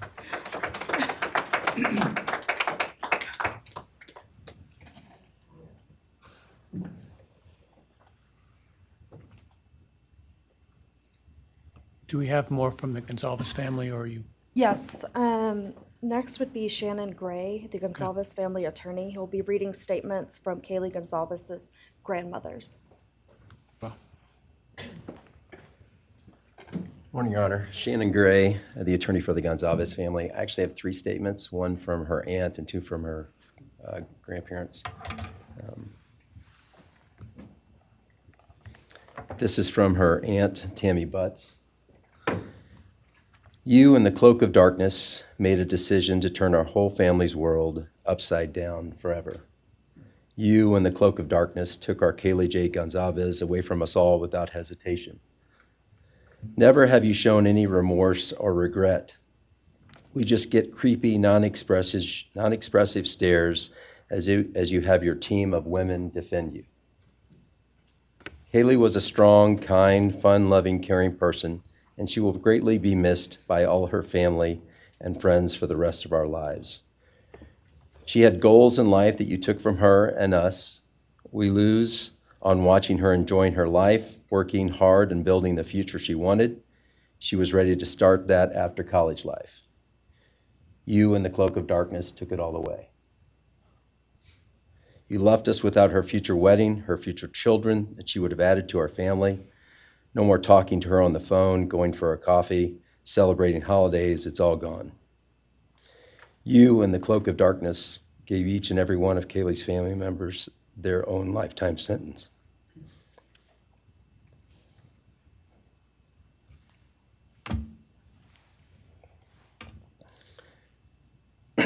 You, in the cloak of darkness, also took our Maddie Mae from all of us.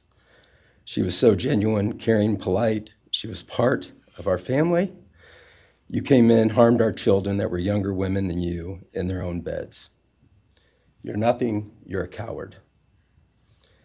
It's not right that you have received life. I pray that you meet your end in the cloak of darkness, burn in hell. I have 2 other statements, Your Honor.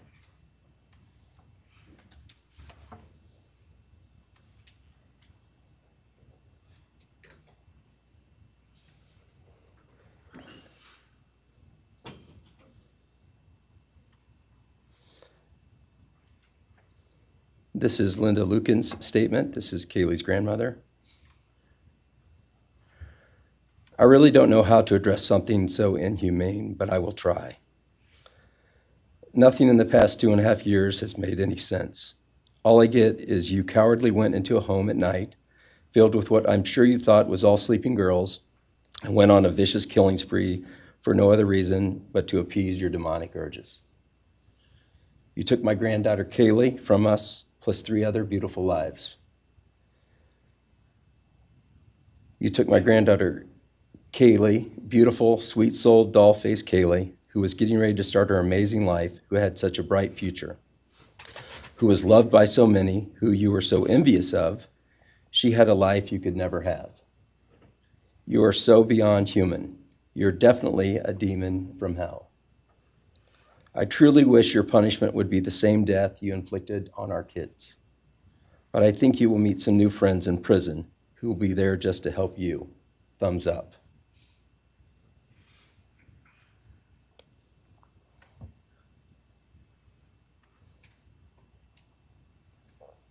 And I have one last statement, Your Honor. This is from Cheryl Goncalves, Kaylee's other grandmother. John 1:5 says, "Light shines in the darkness, and the darkness overcomes it not." Somewhere in your life, some jealousy, envy, ego, something went dark. It pushed out all light until you became dark and evil. And when you saw my granddaughter and her friends, their light, because they have such a light, you couldn't stand it. Because the darkness in you could not stand the light in them. And so you decided to destroy it. Cowardly, you walked into their rooms in the dark and took their lives, hoping to get rid of your darkness. But you didn't. You failed. Because you know what was once a light shown only to their friends, families, and loved ones is now all over the world. Everyone sees it. Their smile, their beauty, their plans, everything they were and had.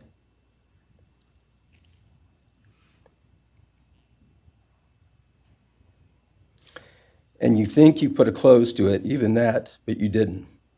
Because they still exist. They are still light. They are still beautiful. You can never take that away. They will always be in the light of all eternity. And you will be in the darkness because you could not overcome it. You failed. I want you to be gone, more than gone. I want you to be cast out. Cast out from my life, from my family, from this earth. I will not allow your hatred to penetrate into my own soul. You did not get that power. You are evil, and in the end, evil is eradicated. You didn't take Kaylee's light, you spread it into the world. Thank you, Your Honor. Thank you. All right. If the are you moving to a different family now? All right, why don't we take a 10-minute recess? All right. Woo-hoo-hoo-hoo-hoo. Even the judge needs a break now. It's like Olivia and what she said and how she articulated each and every word. You know what I mean? It's like it got him to the core. He's reveling in everybody getting up there and saying how devastated they are and they can't sleep and they're having nightmares. He loves that. But Olivia didn't do that. She told him about himself. And it's like, you go, Olivia. Like, oh my gosh. He deserved that 10 times over. And it's funny because everybody was saying, no, they're not going to be allowed to speak to Bryan Kohberger. This judge is not going to stop them. This judge, short of telling the sheriffs, take your time. If somebody goes at him, take your time getting there to save him. Just don't hurt yourselves running. Just let them get one little good squeeze in around his neck. You know what I mean? It was like, I'm sorry, they've got more strength than me because if that, no. I was on the gymnastics team when I was younger. Probably couldn't even do a somersault now, but I bet you I would for just that one time. But for those of you, I don't know if you're watching on your phones or whatever, I'm watching on a big monitor, and I can see every time he puts his tongue in his cheek, and you could see the smirk come into his face, and he puts his tongue in his cheek almost to bite on his tongue so he doesn't laugh or smile. but I've seen every nod that he gave, every roll of his eyes, every time he's had to stop himself from friggin' smirking. And in a very selfish way, you guys, I wanted Steve to go at him so bad. Maybe that's why her brother changed his mind about going up and saying something, because maybe he was going to be the one that was going at him. Did you see the officers when Steve come up and turned the podium? Like they were like, uh-oh, what's he going to do? Is he moving that out of the way to go and get him? But no, judge doesn't even stop the clapping. Good, because he doesn't even deserve, oh gosh. Like I said, if I was the judge and one of them decided they wanted Adam, I'd be telling my sheriffs just to take it easy. Don't hurt yourselves. Nobody's got running shoes on. Take your time. Oh, yeah. Let them get a couple good chokes in. Let them get a couple good smashes on his face. But the best, well, was Olivia. I don't think much can top that. But what comes a close second, you guys, a very close second, is the comment that Kaylee's mom read from Kaylee's younger sister. You may have got A's in schools, but you're going to get the big D's in jail. It was like, whoop, poof, ooh, whoa, you go, ma. Yeah, he rolls his eyes quite a bit, or he lifts his one eyebrow like, huh? And when they were saying, when Olivia was saying, basically, do you remember that survey that he was doing? He said, oh, I'm doing this thing for school. And he wanted people who had committed crimes to answer the survey. That's how she put her statement, the way he put that, right? And when she said, and where did you put the knife and the clothes? He raised his eyebrows as if to say, huh. There was times that he kind of went, you know what I mean? Without making the noise, that little side smirk with the lifted shoulders a bit and the head nod backwards. It's like, oh, I just want to hit him once. Hard. Like, take the palm of my hand and just shove it right up the base of his nose so it shoves it in. Anyway, stop it, Willow. I'm telling you, if I could get at him, at my age, a life sentence isn't a deterrent anymore. But anyway, they're taking a little break. I don't think this is going to run 2 days.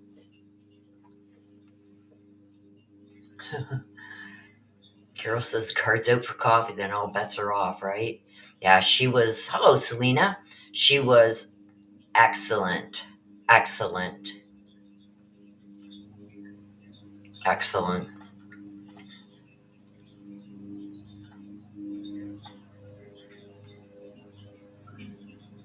Yeah, the smart women, he didn't like that at all, Charlotte. The way that she was articulating each word was specifically chosen. Each word was specifically chosen. And it's like, I kind of noticed, like, especially when Maddie's dad get up, obviously you can see he's still struggling. I hope it's not with the addiction still, but if it is, it's understandably so.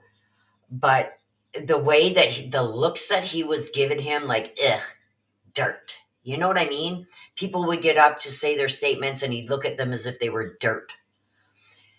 But when Olivia got up, it was like, here you go. I'm the smart you wish you could be. What do you think? Kate says, what do you think that heart is, Willow? I don't know. But I pointed it out to you guys because I know a lot of yous are on just your phones. You might not see it. But sitting right in front of his left arm, is a piece of paper with a black heart on it. Okay, let me get this off the screen. I want to actually show you guys something else too. Hang on. Move my coffee out of the way. I'll put this back up as soon as I come back. Oh crap, let me put my... I don't know how my camera's going to be, you guys. I don't have it. There we go. His arms are like this. It's a steel bar in between the two handcuffs. So he doesn't even have handcuffs that he could go like this with a chain. It's a solid metal steel piece like this with a handcuff on each end. And that's how his arms are handcuffed, is like that. He can't, there's no chain in between. He's full out now. Now that he is convicted, basically, that's how his hands are now. I was sitting here, look at you guys. My ketchup chips. I know you guys can't get these in the US, but ketchup chips are the bomb. Oh.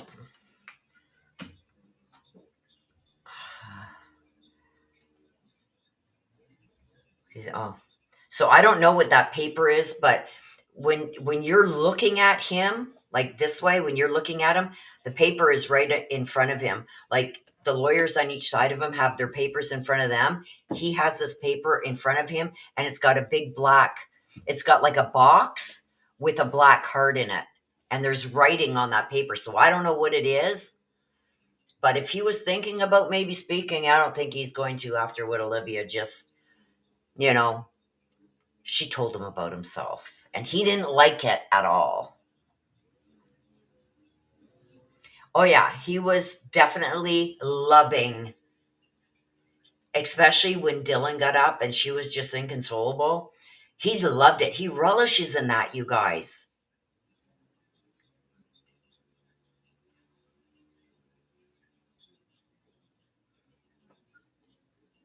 I don't know. I don't know what that black heart is in front of him, but hang on, let me get this back up. Because it should be starting back up soon.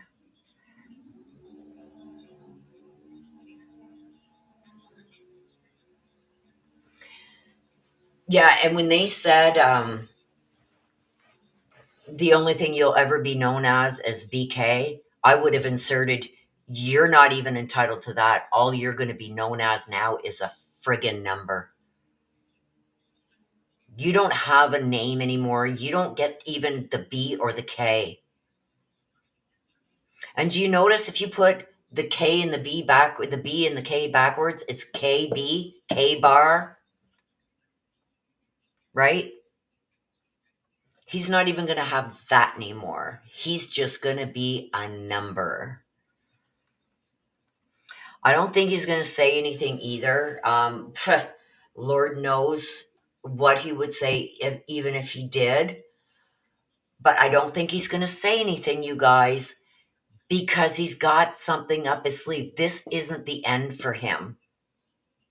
This isn't the end. Like I said, he is going to find, I said this right at the beginning, he is going to find a reason to appeal. And if you guys don't remember, there was a motion that Ann Taylor had filed just before, maybe a week before this plea was, that they went to the prosecution for a plea, that she said that there was something else in the mental health area that they needed to explore because they feel like Bryan Kohberger is suffering from this mental health disorder. And the judge said, no. You've had enough doctors and everything look at him. No.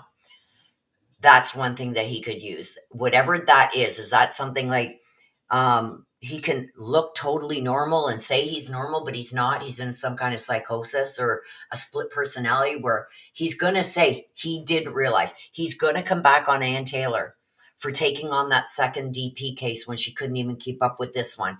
I'm telling you, he's going to do it, you guys. Yep. Everything that Bryan Kohberger didn't have.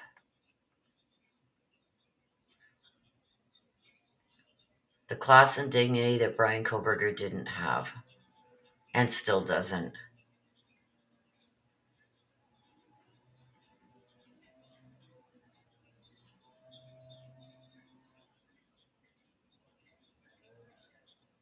Yeah, apparently you can't get ketchup chips in the States anymore.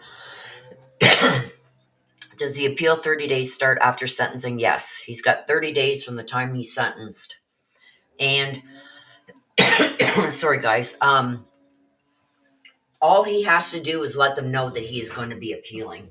He doesn't have to it's going to be without prejudice, because he's going to have to find somebody who can file his appeal and everything for him. It's not going to be to the full extent of what he is planning on appealing. It's just going to be putting them on notice, basically, that he's going to be appealing everything, and he's going to probably have to give a couple answers to why he's appealing certain things and what he is going to be appealing. Is he going to appeal the sentence? Is he going to appeal for ineffective assistance or counsel? Is he going to appeal for his constitutional rights being violated? And that could be anything. That could be the judge refused to let me have this evaluation. You know what I mean? It could be so many things. He's sitting there through the last 2.5 years, taking every single bit of what is going on in that courtroom. He's taking it in, and he's getting back to his cell and he's writing notes. Right? I'm telling you, you guys, he can always be denied. But I feel, as much as I just want this guy to go away and never have to hear his name again, I believe that there could be some very valid points. One being, you guys, and I hate to say it, because you guys know, I would give me the gun, I'll shoot him. You know what I mean? This guy should not be walking this earth after what he did. He took 4 lives, and brutally.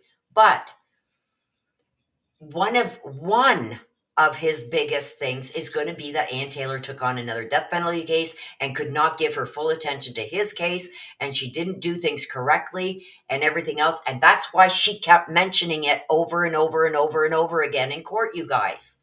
How many times have you heard her in the last year?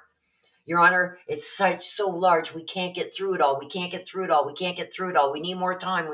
And she was saying that right up to the end. About his constitutional rights being invaded and everything if the judge didn't do what she wanted him to do, and then the judge denying his final mental health evaluation. There's so many things that he can use, you guys, and I hate to say it, but I think that there will be some validity there with some of these things. And the judge even called her out.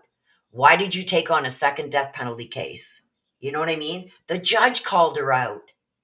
That just fed into it, you guys. So, I don't know. Oh yeah, it's already drafted. Right? So, I know Ethan's family is not there. They're not going to be speaking.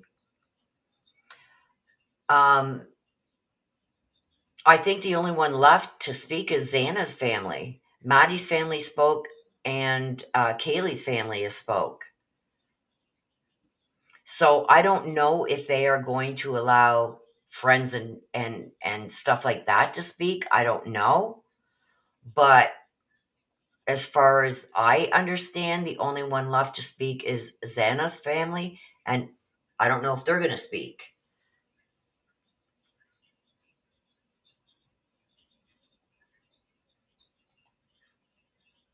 After I read... Oh, did you read the book already, Carol?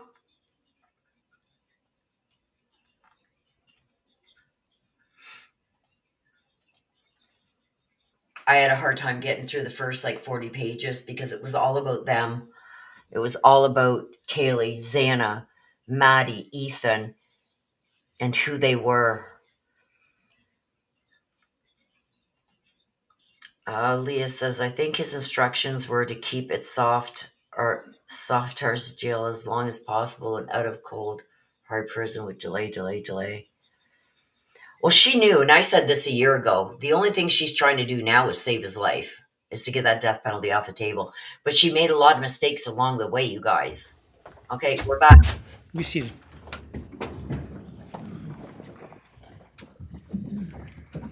Oh, they changed his handcuffs, you All right, Ms. guys. Jennings. Thank you, Your Honor. The next family is the family of Xana Kernodle.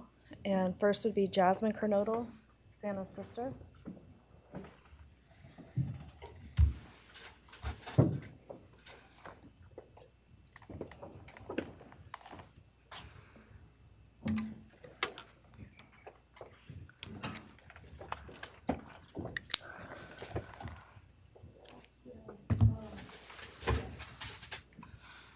Just want to say thank you to everyone who's been involved in this and just for all the hard work and dedication you guys have put into this. I also want to thank everyone for the support and just my family and friends who've been around through this time. I went back and forth on whether to speak today because the truth is you don't deserve power over my feelings, my words, or me. Thank you. In the end, I realized this moment isn't about you. It's about justice for Xana, Ethan, Kaylee, and Maddie. It's about honoring the beautiful people they were and still are in God's eyes. On November 13th, 2022, a piece of my heart was ripped away. There's no way to ever fully describe the weight of losing my sister, my best friend. No sentence or punishment will ever come close to the justice Xana, Ethan, Kaylee, and Maddie deserve. Xana was everyone's best friend. She was kind, she was funny. She was a gift to each person she was able to make an impact on. Xana was someone I turned to when I needed direction or advice. Although I am her older sister, I often found myself looking up to her. She had a radiant energy that everyone loved, and she always knew the right way to approach a problem. She knew how precious and special life was, and she truly did live every day to the fullest. Yet her story was cut short by an act of evil. I believe in a God whose justice is not bound by this courtroom. I find peace knowing that judgment ultimately belongs to Him. For your sake, I hope one day you feel the full weight of what you did. I hope you take accountability. I hope you truly experience the guilt and you surrender yourself to Jesus Christ. Because no punishment on this earth can ever compare to the isolation and pain of eternal separation from God. Xana deserved more. They all did. But I come here to say this. I am strong. I am brave. I'm a fighter, just like Xana. And you don't get to control how I move forward or what I believe. I walk with the comfort of knowing I will see my sister again. Xana didn't get the future she deserved. She won't be the maid of honor at my wedding, the cool aunt to my future children. I'll never hear her laugh or see her light up a room ever again. But I will carry her with me for the rest of my life. I will live in her honor, fight to be the best kind of woman and someone she's proud of, to make sure the world never forgets who she was. Xana's story doesn't end with what was taken from her. It lives through the love she gave, the people she touched, and the legacy our family will protect. Her light still shines, and her voice will echo louder than this pain. You didn't take that from us, and you never will. Thank you.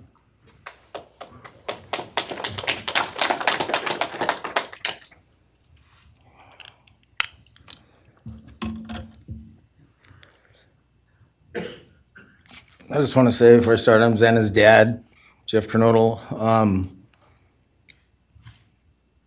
It's been a hard road down, you know. because she's gone. And I want to thank everybody, other their families that's speaking so far, spoke about things. I agree with everything they have to say. It all comes back to a lot of the same things that I've had to deal with and we as a family have had to deal with. And that brings me, basis of what I'm talking about a little bit is on my way up here, flying up here in the plane and about halfway through the flight, this little girl is calling out for her dad. Hey, dad, dad, dad. And then in my mind, I was kind of half asleep. It's dark on the plane. I heard Xana calling out for me like she did, back when she was little, 5 years old. And those times were hard. It was chaotic, but we always had something to work toward that was in a positive direction. Compared to right now, which is necessarily not as positive as that for sure. And I miss Xana a lot. My life's been changed, and Xana had a great impact on me, and the impact was when she was gone. I realized how important she was, and what she really did for me, influenced me. Was way beyond what I ever thought. She'd call me up on the weekends, check on me, see who's with me. She's like accountability to your youngest daughter. And that really made a big difference. It made me really think about things and what it's all about, That's the things that I miss the most is those calls on the weekends, the calls at 11 at night. What's going on? You want to meet my friend? Whoever she's with, a couple of her friends, I can meet them, talk to them. And she always did that. And it's pretty cool. Pretty cool. I really miss that. And she made a big impact on me, on other people, her family. But the impact that she made is so extensive on what happened here. And it goes so far. People from everywhere in the world, are following things, and Xana has made a difference in their lives. So, countless people told me that. They might not even know her. They never knew anything about her. It's what they see, and they just love her and say how they wish she could have been their friend. Could have been their friend, could have hung out, and it's like, this is a blessing, this is the little kid was, and definitely was a big blessing in my life, and so is Jasmine, and basically, we worked hard to do the things we did, through the times they were growing up, and through those times, I realized that I wanted both of them to graduate college, and that'd be the ultimate thing for them to do to prepare for the world.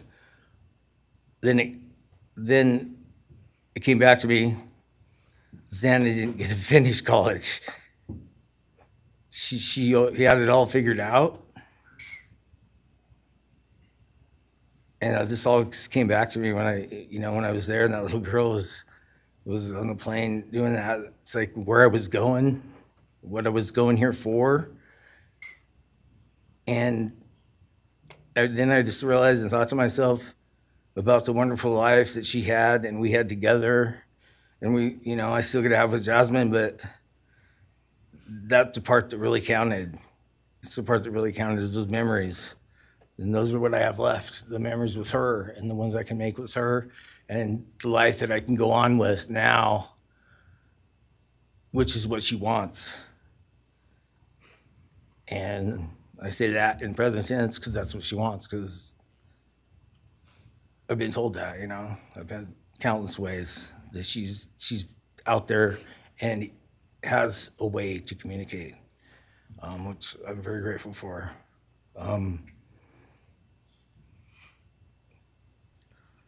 That goes to say that the impact of what happened to them, all 4 kids, goes so much further than just not me, the parents, the families, the community. It goes so far because a lot of kids, you know, in the colleges, just for an example, they locked their doors now. The door wasn't locked in the back. You know, at Penn State or wherever it was, all the colleges I know that I've heard, they all lock their doors now. So maybe the impact that it's gonna make is gonna help out and maybe protect some people. Having this outreach and having the influence of what these kids, what happened to these kids did, you know? All I know is I was 7 miles away when it happened, and she wasn't feeling that good. It was 11:30, and I almost went over to Susanna's to say, and I would have been sitting right there in that couch, and you had to deal with me. So they would have had a chance, and I regret that, and I regret not going. But the reason why I didn't is because Xana said, don't be drinking and driving. You have to rent a car, don't be drinking and driving, you know, the week before that. So she would have been mad at me to do that. But I really wish I would have drunk and drove, you know, because they would have had a chance, all 4 of them. At this point, I just have to go on. We're gonna go on with everything and make things better in my life, because that's what it's all about. If I have closure in things, and the part that we miss is Xana, her influence, her smile, the things that she did, and we have the memories left, the great memories, and she just wants us to make more memories and not be sad or upset or shocked or taken for that, you know? And that's what we're gonna do. We just have to. That's all I got. Thank you for your words and your courage, and bless your family.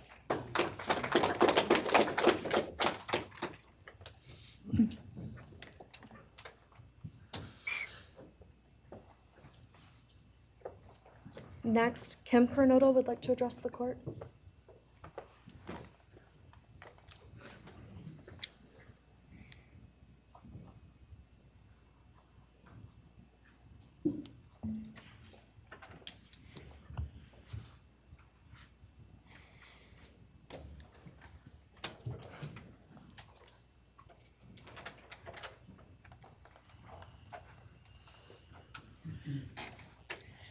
Thank you, Your Honor. My name is Kim Kernodle.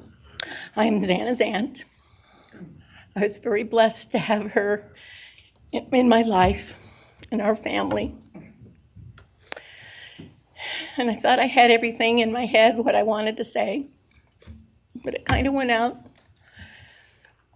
And I'm always looking for the positive thing, because evil, hate, can destroy people. And that's what it started doing with our family. It created anger with our family members.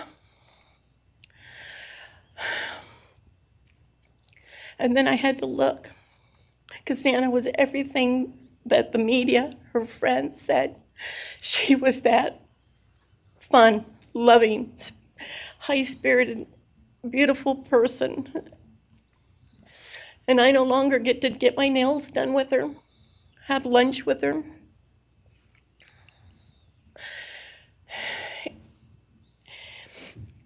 Sorry.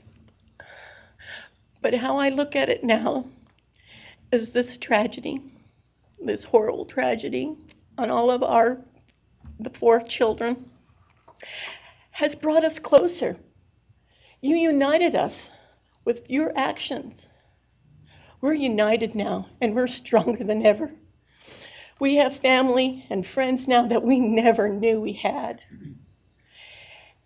And, you know, this is probably going to bother everybody, but Bryan, I'm here today to tell you I have forgiven you, because I no longer could live with that hate in my heart. And for me to become a better person, I have forgiven you. And anytime you want to talk and tell me what happened, get my number. I'm here, no judgment. because I do have answers or questions that I want you to answer. And I'm here. I'll be that one that'll listen to you. Okay? Thank you, Your Honor. Thank you very much. My name is Stratton Kernodle, and I'm Xana's uncle, Jeff's brother. Sitting here today listening to the stories and feelings and feeling the pain from everybody is a pretty powerful thing. It's each time a statement was read, it sort of would tug into my center core as I felt everybody's anguish. And Xana meant a lot to us, and we loved her very much. But I started thinking about, instead of rehashing everything that everybody else has talked about, I wanted to direct it another direction toward Bryan and what he's done to his family, his parents, his siblings, his friends, his universe. He has contaminated, tainted their family name, and pretty much made a horrible, miserable thing to be ever related to him. And I know that that's what he has to live with, and that has to be his pain. And that's all I have to say. Thank you.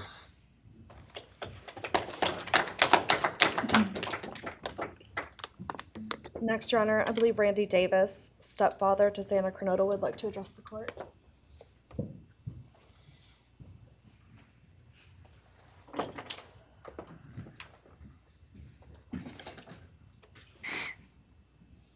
Hi, my name's Randy, stepdad of Xana.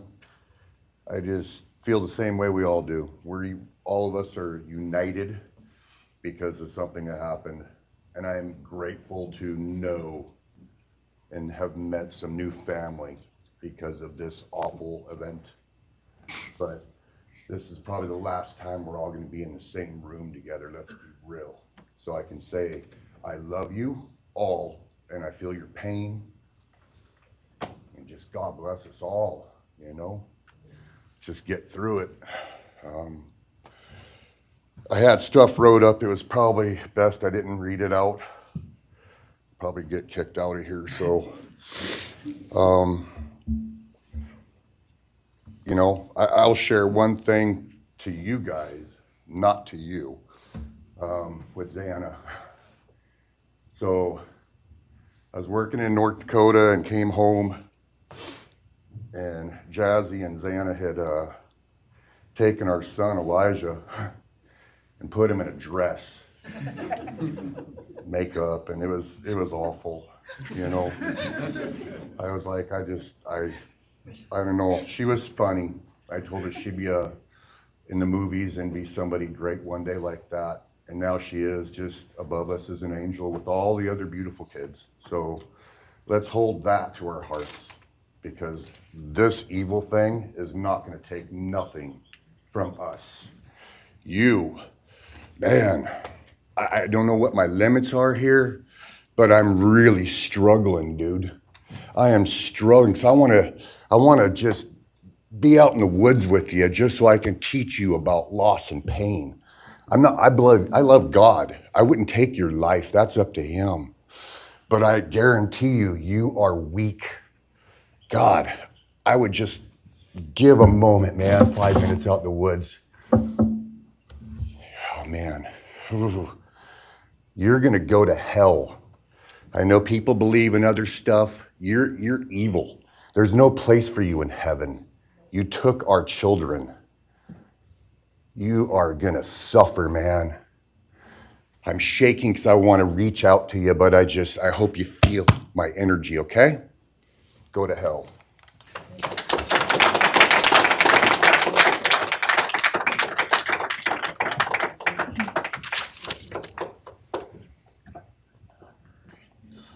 Next is Kara Northington, Xana's mother.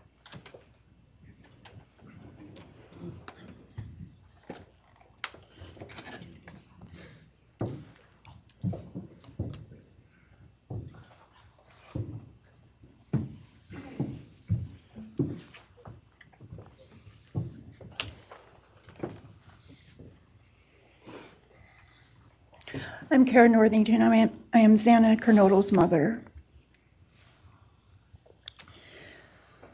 This letter is to you, really.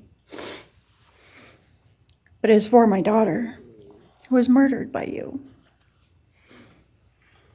Today I stand before you, the man who is responsible for murdering my beautiful daughter, Xana Kernodle. My daughter was beautiful both inside and out. She possessed love for those around her and had a light so bright it will live on forever in our hearts.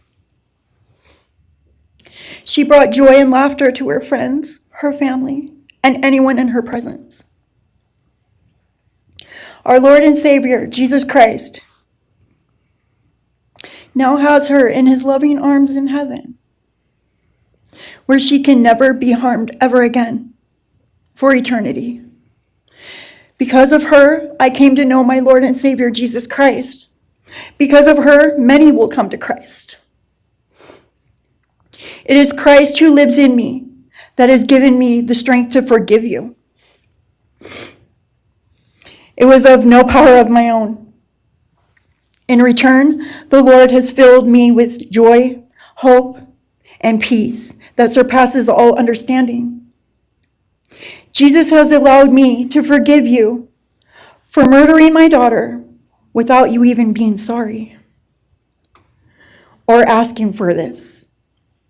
This is only possible because he who lives in me is greater than any evil in this world.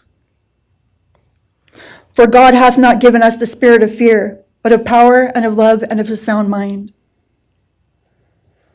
I do not fear you or even let you rent space in my head anymore. This forgiveness has released me from any and all evil you have inflicted on me and my family. It has allowed me to let our Lord deal with you. You have accepted a deal that will prevent you from receiving the death penalty. Nothing man can do to you can ever compare to the wrath of God.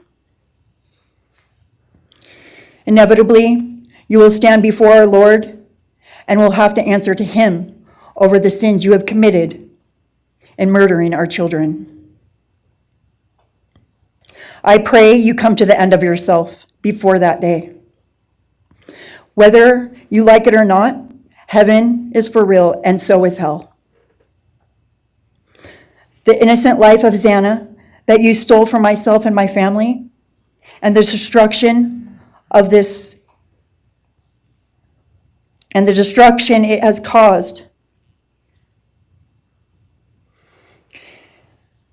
I am washing my hands of you and turning you over to my Lord and Savior Jesus Christ, whom vengeance belongs to.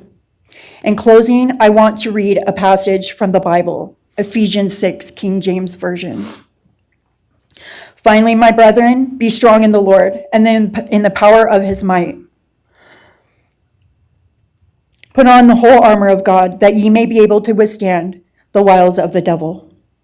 For we wrestle not against flesh and blood,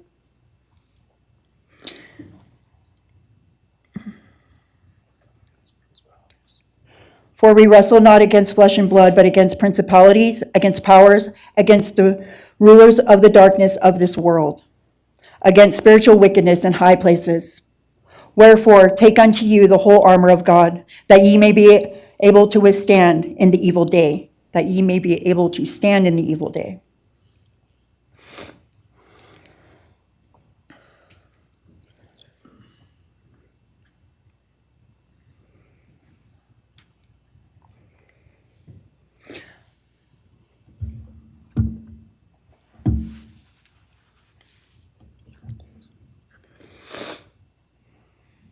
I'm not going to share memories of Xana or any more of the goodness of her with you, because I do not want that to be in your head. I don't want it to be in your head. You don't deserve that. You don't deserve our good memories that we have. I do pray for you. I pray that you come to the end of yourself. I pray that before this life is over, that you ask our Lord and Savior in your heart and to forgive you. I do pray for that. But after today, I wash my hands of you, and you are no longer a thing. Thank you. Thank you.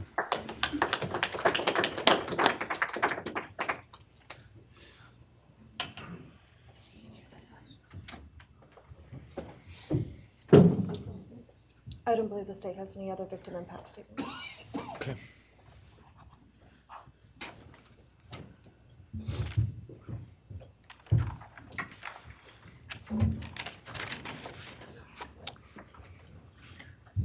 All right, state can argue.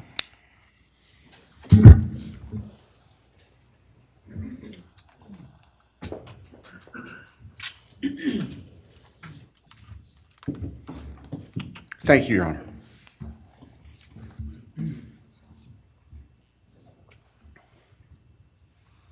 Just as a housekeeping matter to start, there will be the issue of restitution.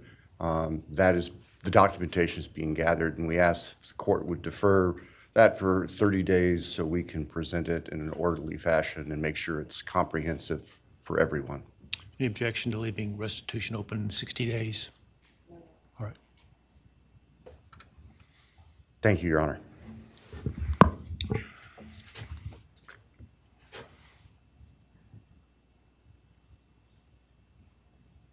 I think it's necessary and appropriate to share for everyone here, including the court, the background that brings us in front of Your Honor today for these proceedings.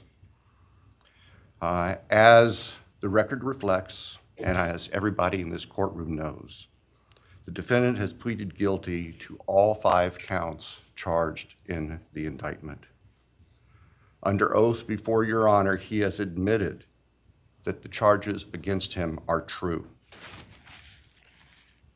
He has reassured the court that he has not been coerced or threatened to make those admissions. And Your Honor did an extraordinary job in taking the pleas back on July 2nd. We appreciate the court's discipline and insight. The defendant has also waived appeal on the multitude of rulings from this court and Your Honor's predecessor in Latah County on dozens, literally dozens of motions seeking to dismiss the case, seeking to control or limit evidence, seeking to offer evidence that would not be appropriate.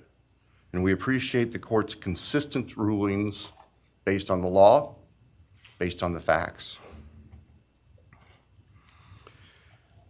As Your Honor will recall, on June 18th, it's just really not that long ago, we appeared before this court for arguments on what became the defendant's final motions to this court.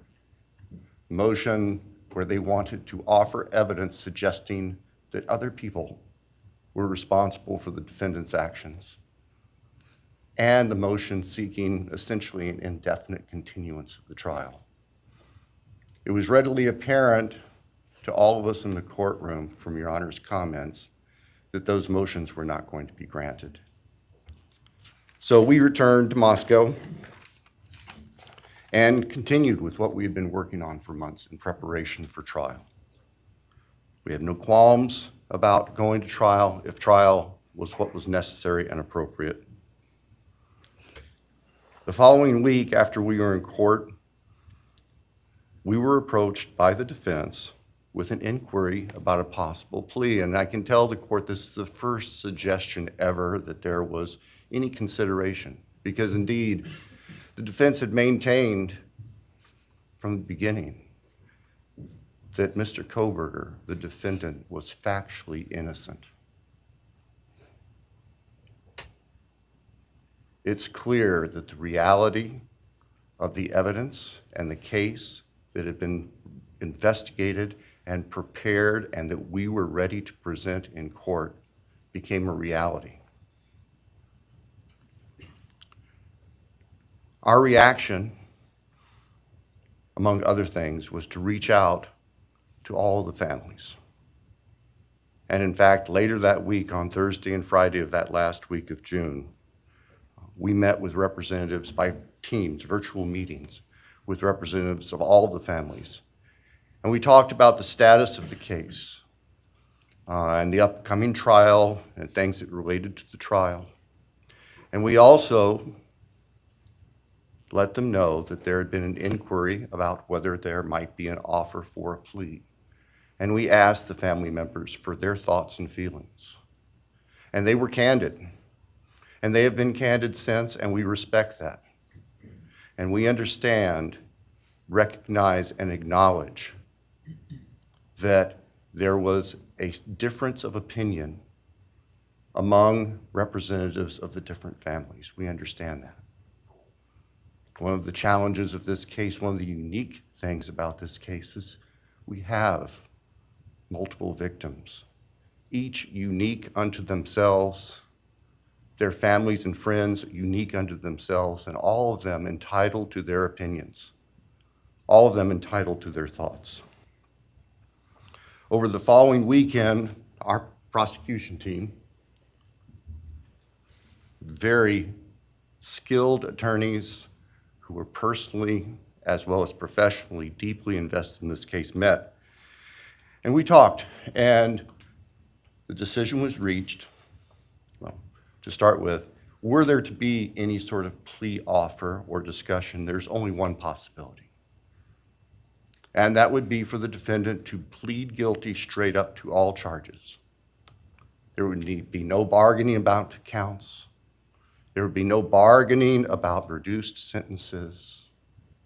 And so we made the proposal to the defense that if the defendant was willing to plead guilty up front to all 5 counts as charged and waive appeal of the court's myriad decisions during the past 2.5+ years on all these motions that would have consumed years, if not decades, of time in the future.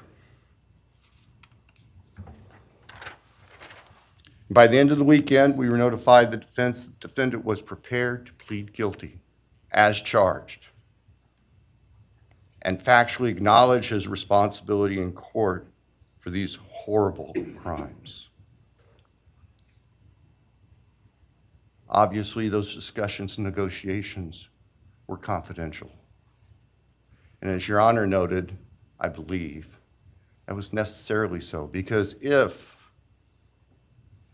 the defendant had decided not to plead guilty, it would have been devastating to our jury pool for there to be public information that there had been consideration by either party to a plea resolution. And protecting the prospective integrity of a trial after so many years was paramount. So, the end of the weekend came. We notified the victims' families of what had occurred. I recognize and acknowledge personally, and I respect the fact that of these fine, suffering people here, not everybody agreed with the decision we make. I accept that. It's my responsibility in the end. I recognize that that's the duty of the office that I hold.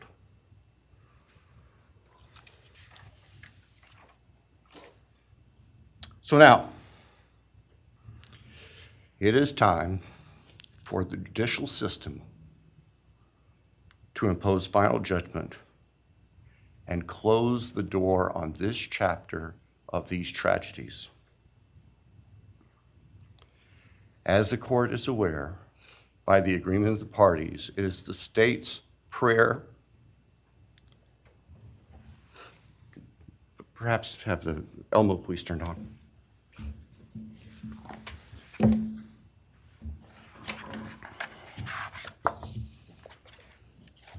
Thank you.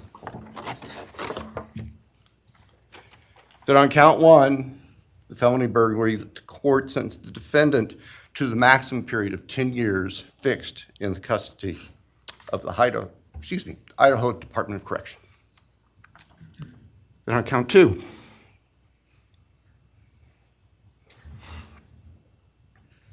that the court sentenced the defendant to fixed life for the murder of Maddie Mogen. On count 3, that the court sentence the defendant to fixed life for the murder of Kaylee Goncalves. On count 4, that the court sentence the defendant to fixed life for the murder of Xana Kernodle. On count 5, that the court sentence the defendant to fixed life for the murder of Ethan Chapin. And the state further prays that these sentences be ordered to run consecutively, back to back, not at the same time, to recognize and respect the unique individuality of each of these beautiful young people whose lives were taken brutally and for no reason.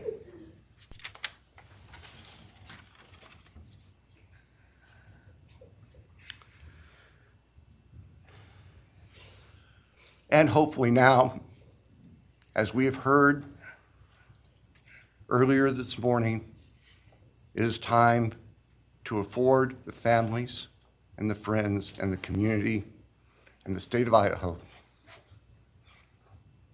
and the nation and the world to move forward. We can't undo, and we can never undo, the horror of what occurred on the early morning hours of November 13th, 2022 at 1122 King Street in Moscow, Idaho. For a long time, the presiding district judge in Latah County was John Stegner, who eventually became a member and a justice of the Idaho Supreme Court. And Justice Stegner often observed that even God cannot change the past. But everyone in this room has the ability to take themselves forward. And we want the judicial system to afford them the opportunity today to do that. From today forward, our memories should be focused on these innocent victims whose lives were taken, on their families, on their friends, on the community. The court has heard discussion, talk today, reminiscences today about a special family that our victims shared, not just their natural, legal, and biological families, not just their university family within their sororities, for example.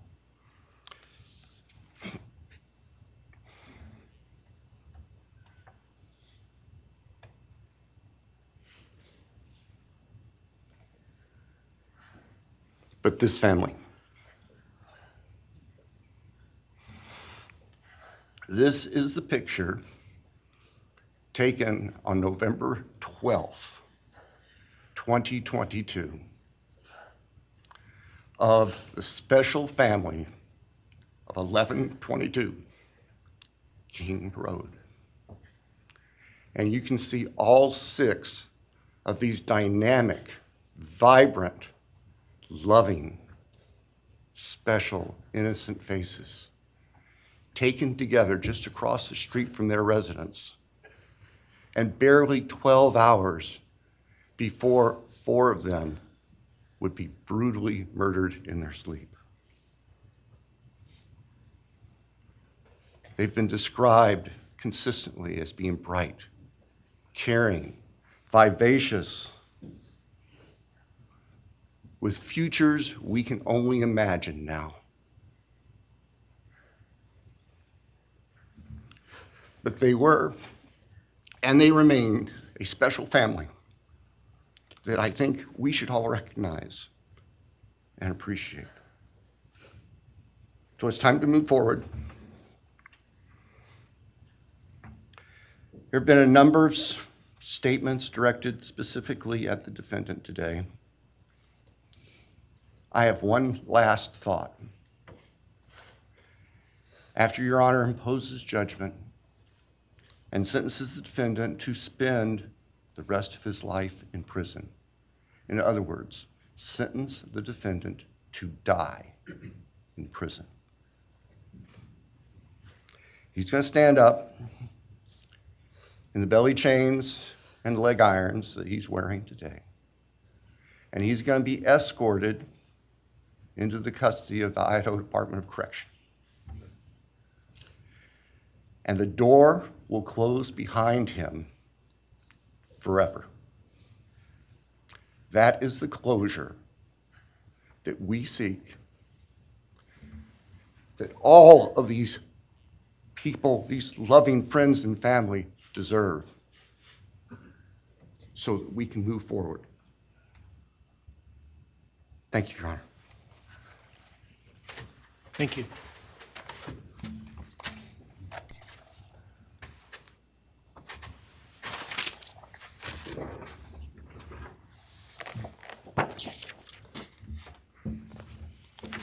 All right, does the defense have evidence to present today? All right. Does defense wish to make argument today? Runner, we do not wish to make arguments. Mr. Kohberger, along with his legal team, is prepared for the court to enter judgment. All right, Mr. Kohberger, you have an opportunity to make a statement if you wish to. I take it you are declining. I respectfully decline. Well.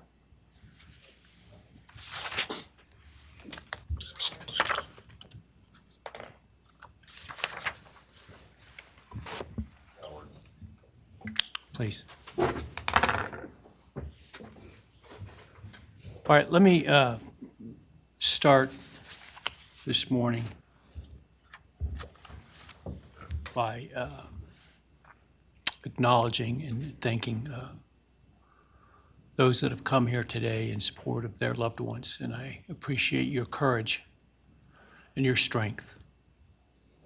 And I hope that you are able to move on as best as possible. Thank counsel for the professionalism that they've exhibited throughout this case. It has been my great honor to preside in this case and to help bring, to the extent possible, some resolution and hopefully justice to this case.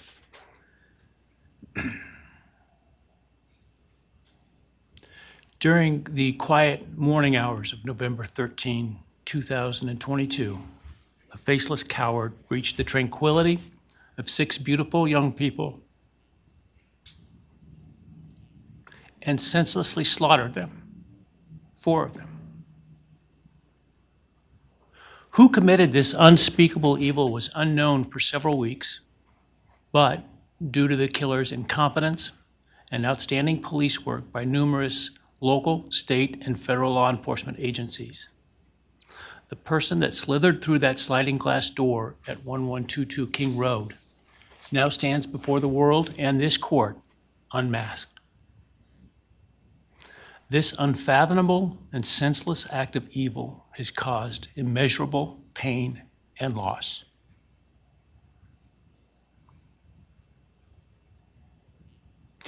No parent should ever have to bury their child. This is the greatest tragedy that can be inflicted upon a person. Parents who took their children to college in a truck filled with moving boxes had to bring them home in hearses lined with coffins. The loss this killer inflicted was not just the death of these people's children, siblings, grandchildren, as we've heard today. It has ripped a hole in their soul, destroying a special part of their very essence. Any person who is a parent defines themselves foremost as such.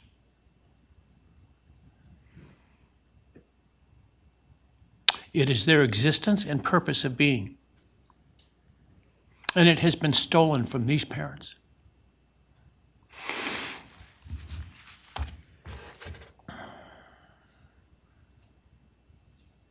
None of us have experienced the loss these victims have in the unspeakable way that they have. And therefore, none of us can, nor should we, question the way in which they have handled their loss. Whether that be in private mourning, removed as far as possible from this media circus, or in front of a camera demanding retribution with the loudest megaphone. I've listened intently to the stories and pain that have been shared today, with great awe at the courage and resilience of the surviving family members of those wonderful children. I've listened also to the surviving roommates, both in person and through their friends. And I can't think of how, frankly, courageous they have been despite the hell that they have faced by uncaring people who have come up with all kinds of crazy theories about two kids simply being kids. The parents, siblings, and other family members who have spoken today are designated as victims in our legal system. But going forward, I hope that they can shed that label, as it gives too much power to the evil that condemned them to that role. They are and should be known as survivors, fighters, and foremost as witnesses to the tremendous lives of value and unbounded promise of these four young people. But those speaking today and those who did not speak, but who carry this same burden, this same loss, now carry forward the memories of these now perpetually young people, these forever children.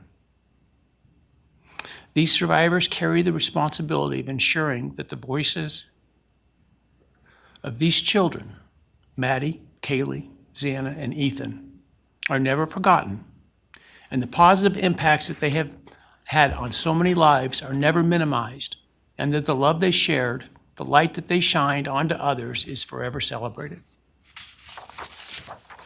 As we sit here today, this case is ending, and we are now certain who committed these unspeakable acts of evil, but we don't know, and what we may never know is why.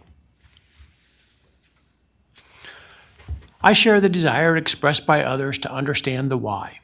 But upon reflection, it seems to me, and this is just my own opinion, that by continuing to focus on why, we continue to give Mr. Kohberger relevance. We give him agency and we give him power.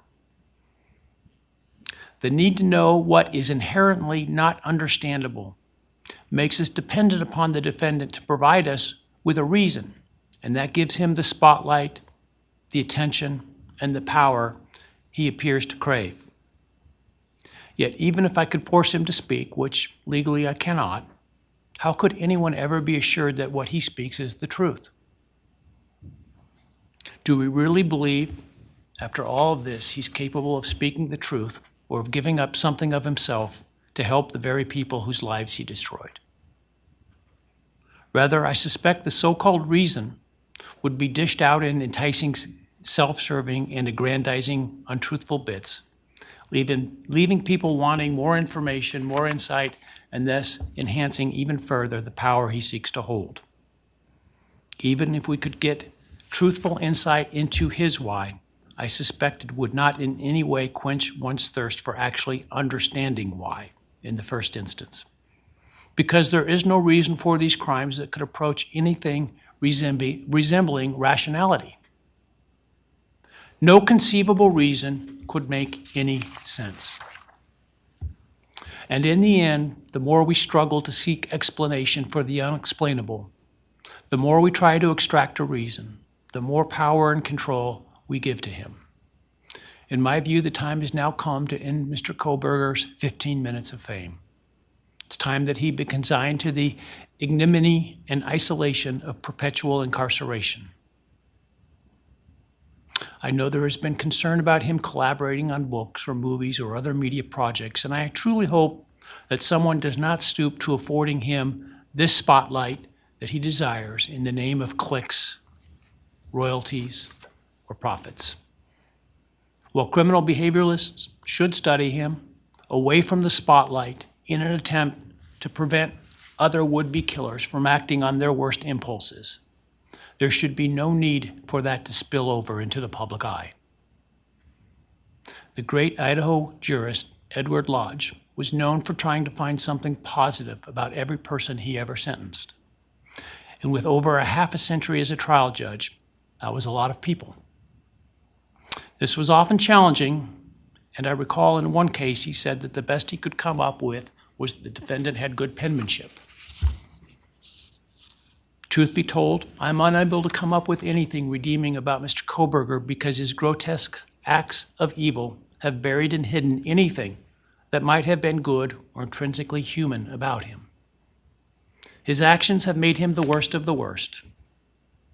Even in pleading guilty, he is giving nothing hinting of remorse or redemption, nothing suggesting even a recognition or understanding, let alone regret for the pain that he has caused. And therefore, I will not attempt to speak about him further, other than to simply sentence him so that he is forever removed from civilized society. And accordingly, based upon his conduct and based upon the record before this court, recognizing the standards that govern this court's sentencing decisions as set forth in State v. Toohill, I hereby sentence Mr. Kohberger as follows. On count 1, burglary, 10 years fixed, 0 years indeterminate. I also impose a fine of $50,000. Count 2, first-degree murder of Madison Mogen. I sentence the defendant to a fixed term of life imprisonment without the possibility of parole, a fine of $50,000, and a civil penalty of $5,000 payable to the family of the victim. On count 3, for first-degree murder of Kaylee Goncalves, I sentence the defendant to a fixed term of life imprisonment without the possibility of parole, a fine of $50,000, and a civil penalty of $5,000 payable to the victim of the family, or to the family of the victim, pardon me. On count 4, for the first-degree murder of Xana Kernodle, I sentence the defendant to a fixed term of life imprisonment without the possibility of parole, a fine of $50,000, and a civil penalty of $5,000 payable to the family of the victim. On count 5, for the first-degree murder of Ethan Chapin, I sentence the defendant to a fixed term of life imprisonment without the possibility of parole, a fine of $50,000, and a civil penalty of $5,000 payable to the family of the victim. The sentences on counts 1, 2, 3, 4, and 5 shall run consecutively to one another. Restitution will be left open for 60 days. Defendant will be required to submit a DNA sample and a right thumbprint impression to the Department of Corrections and comply with the DNA Database Act. I remand the defendant to the custody of the Idaho State Board of Corrections for to be imprisoned in an appropriate facility in execution of the sentence where he will remain until he dies. Though you have waived your right to appeal, you do have a right to file a notice of appeal, and any such appeal must be filed within 42 days of the date of the written judgment, which will be entered shortly hereafter. Though the appeal, you should be aware, may be deemed a violation of the plea agreement, and so I certainly suggest you discuss that with counsel if that is your desire. I ask the media and public present to allow the families to be escorted out first before they leave. Again, thank you to everyone for your stories today. I am strengthened by them, and I am encouraged by your humanity and strength, and God bless you. We're adjourned.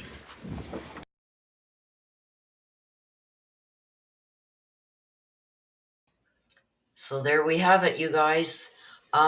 He did not put any, although he discouraged it, he did not tell Bryan Kohberger that he couldn't make a book or a movie or be part of any of that. But what he did do was each family member is going to get $50,000 of any money that he gets, which means if anybody puts money on his books at jail or he makes any money through book deals or movie deals or whatever, each family is going to get $50,000 of that.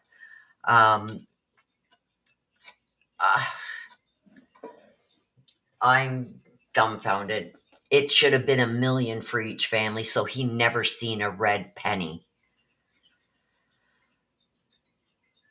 Louie Lou, the fines comes out of any money that people put on his books, like for commissary, so he can get snacks and shit.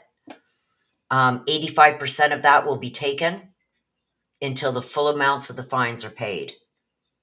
Any money he would make on a book deal or movie deal, 85% of that is taken and it's given to the family, up to $50,000. And then he's got $5,000 fine that's going to go to the court on each of those. But I guarantee you, don't be surprised, you guys, when I'm back here next week and I say Bryan Kohberger has filed his appeal. Don't be shocked. I've said that since the get-go. When everybody else was saying he didn't have a right to appeal, he gave up their right. I told you he still had a right to appeal. And it turns out I was right again. And I can guarantee you the reason he did not speak a word is because of that appeal.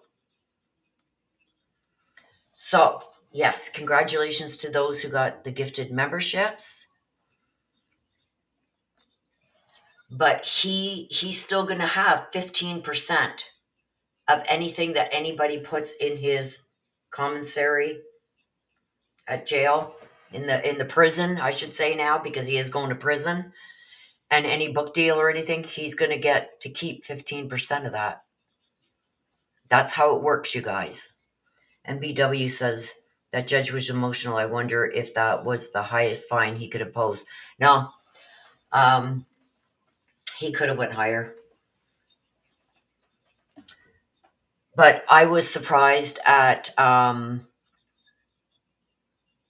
Steve refrained from going after him. I thought Xana's dad, her biological dad, was going to go after him.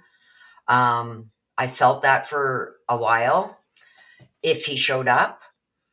I'm glad to hear Kara was very well-spoken on the stand. It looks like she's doing well in recovery.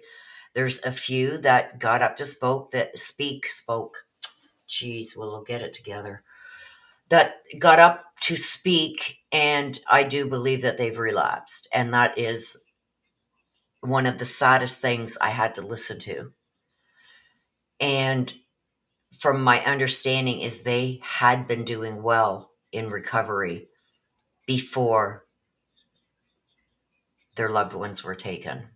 And it seems to me they've relapsed. Olivia, oh my gosh, I have no words. She nailed it, and she told him about himself.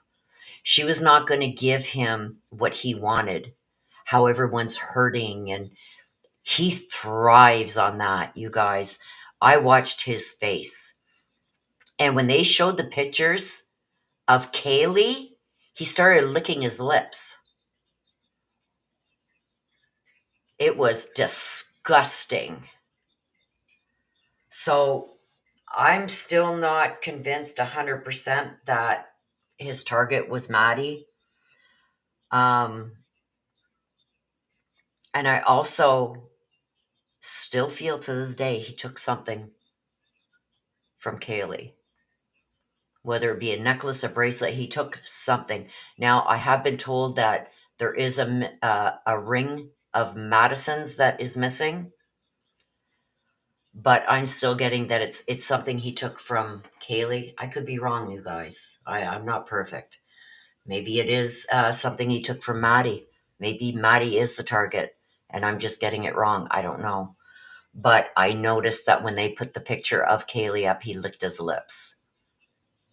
And then when they put the picture up at the end of the 6 of them that was taken the eve before this murders,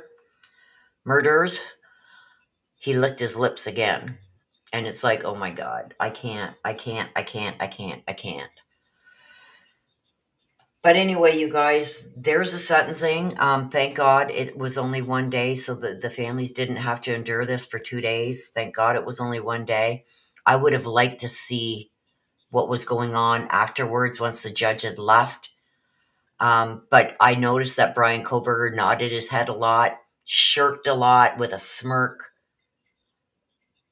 But I'm telling you, when Olivia said what she had to say, that hit him hard, and he hated it. But yeah, that was his last look. You know what I mean? At the victims, and I don't think he should have been able to look at that. But it is what it is. There's nothing we can do about it. As far as him not being able to make anything off, his crimes, or having to tell everything what happened and where the murder weapon was and the clothes and everything else, that should have been part of the plea deal. There's nothing that the judge could have done to make him say anything. And he kept his silence for a reason, you guys, and I guarantee you, we'll be back. He's not done.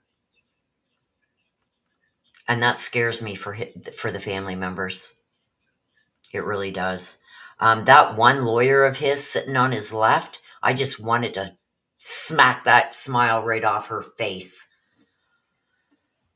But anyway, Ann Taylor kind of looked like she was disgusted. Defeated, she looked. And don't forget, her first job, her first boss was Bill Thompson. And he's the one that finally took away her perfect record of wins. But I've got no respect for either one of them. Ann Taylor went below the belt where she shouldn't have on a lot of things, especially trying to just up to a week before the plea. She was trying to pin this on 4 innocent people. Bill Thompson, he was a coward. That deal never should have been made, and that's why I've always called it the deal with the devil. I think that he gave in, gave up, and he just wanted another win under his belt so he could retire. Do I think he has some remorse? I think so. I think that's why he gave some of that speech that he did at the end. But there's nothing he can do now to change that plea deal that he made.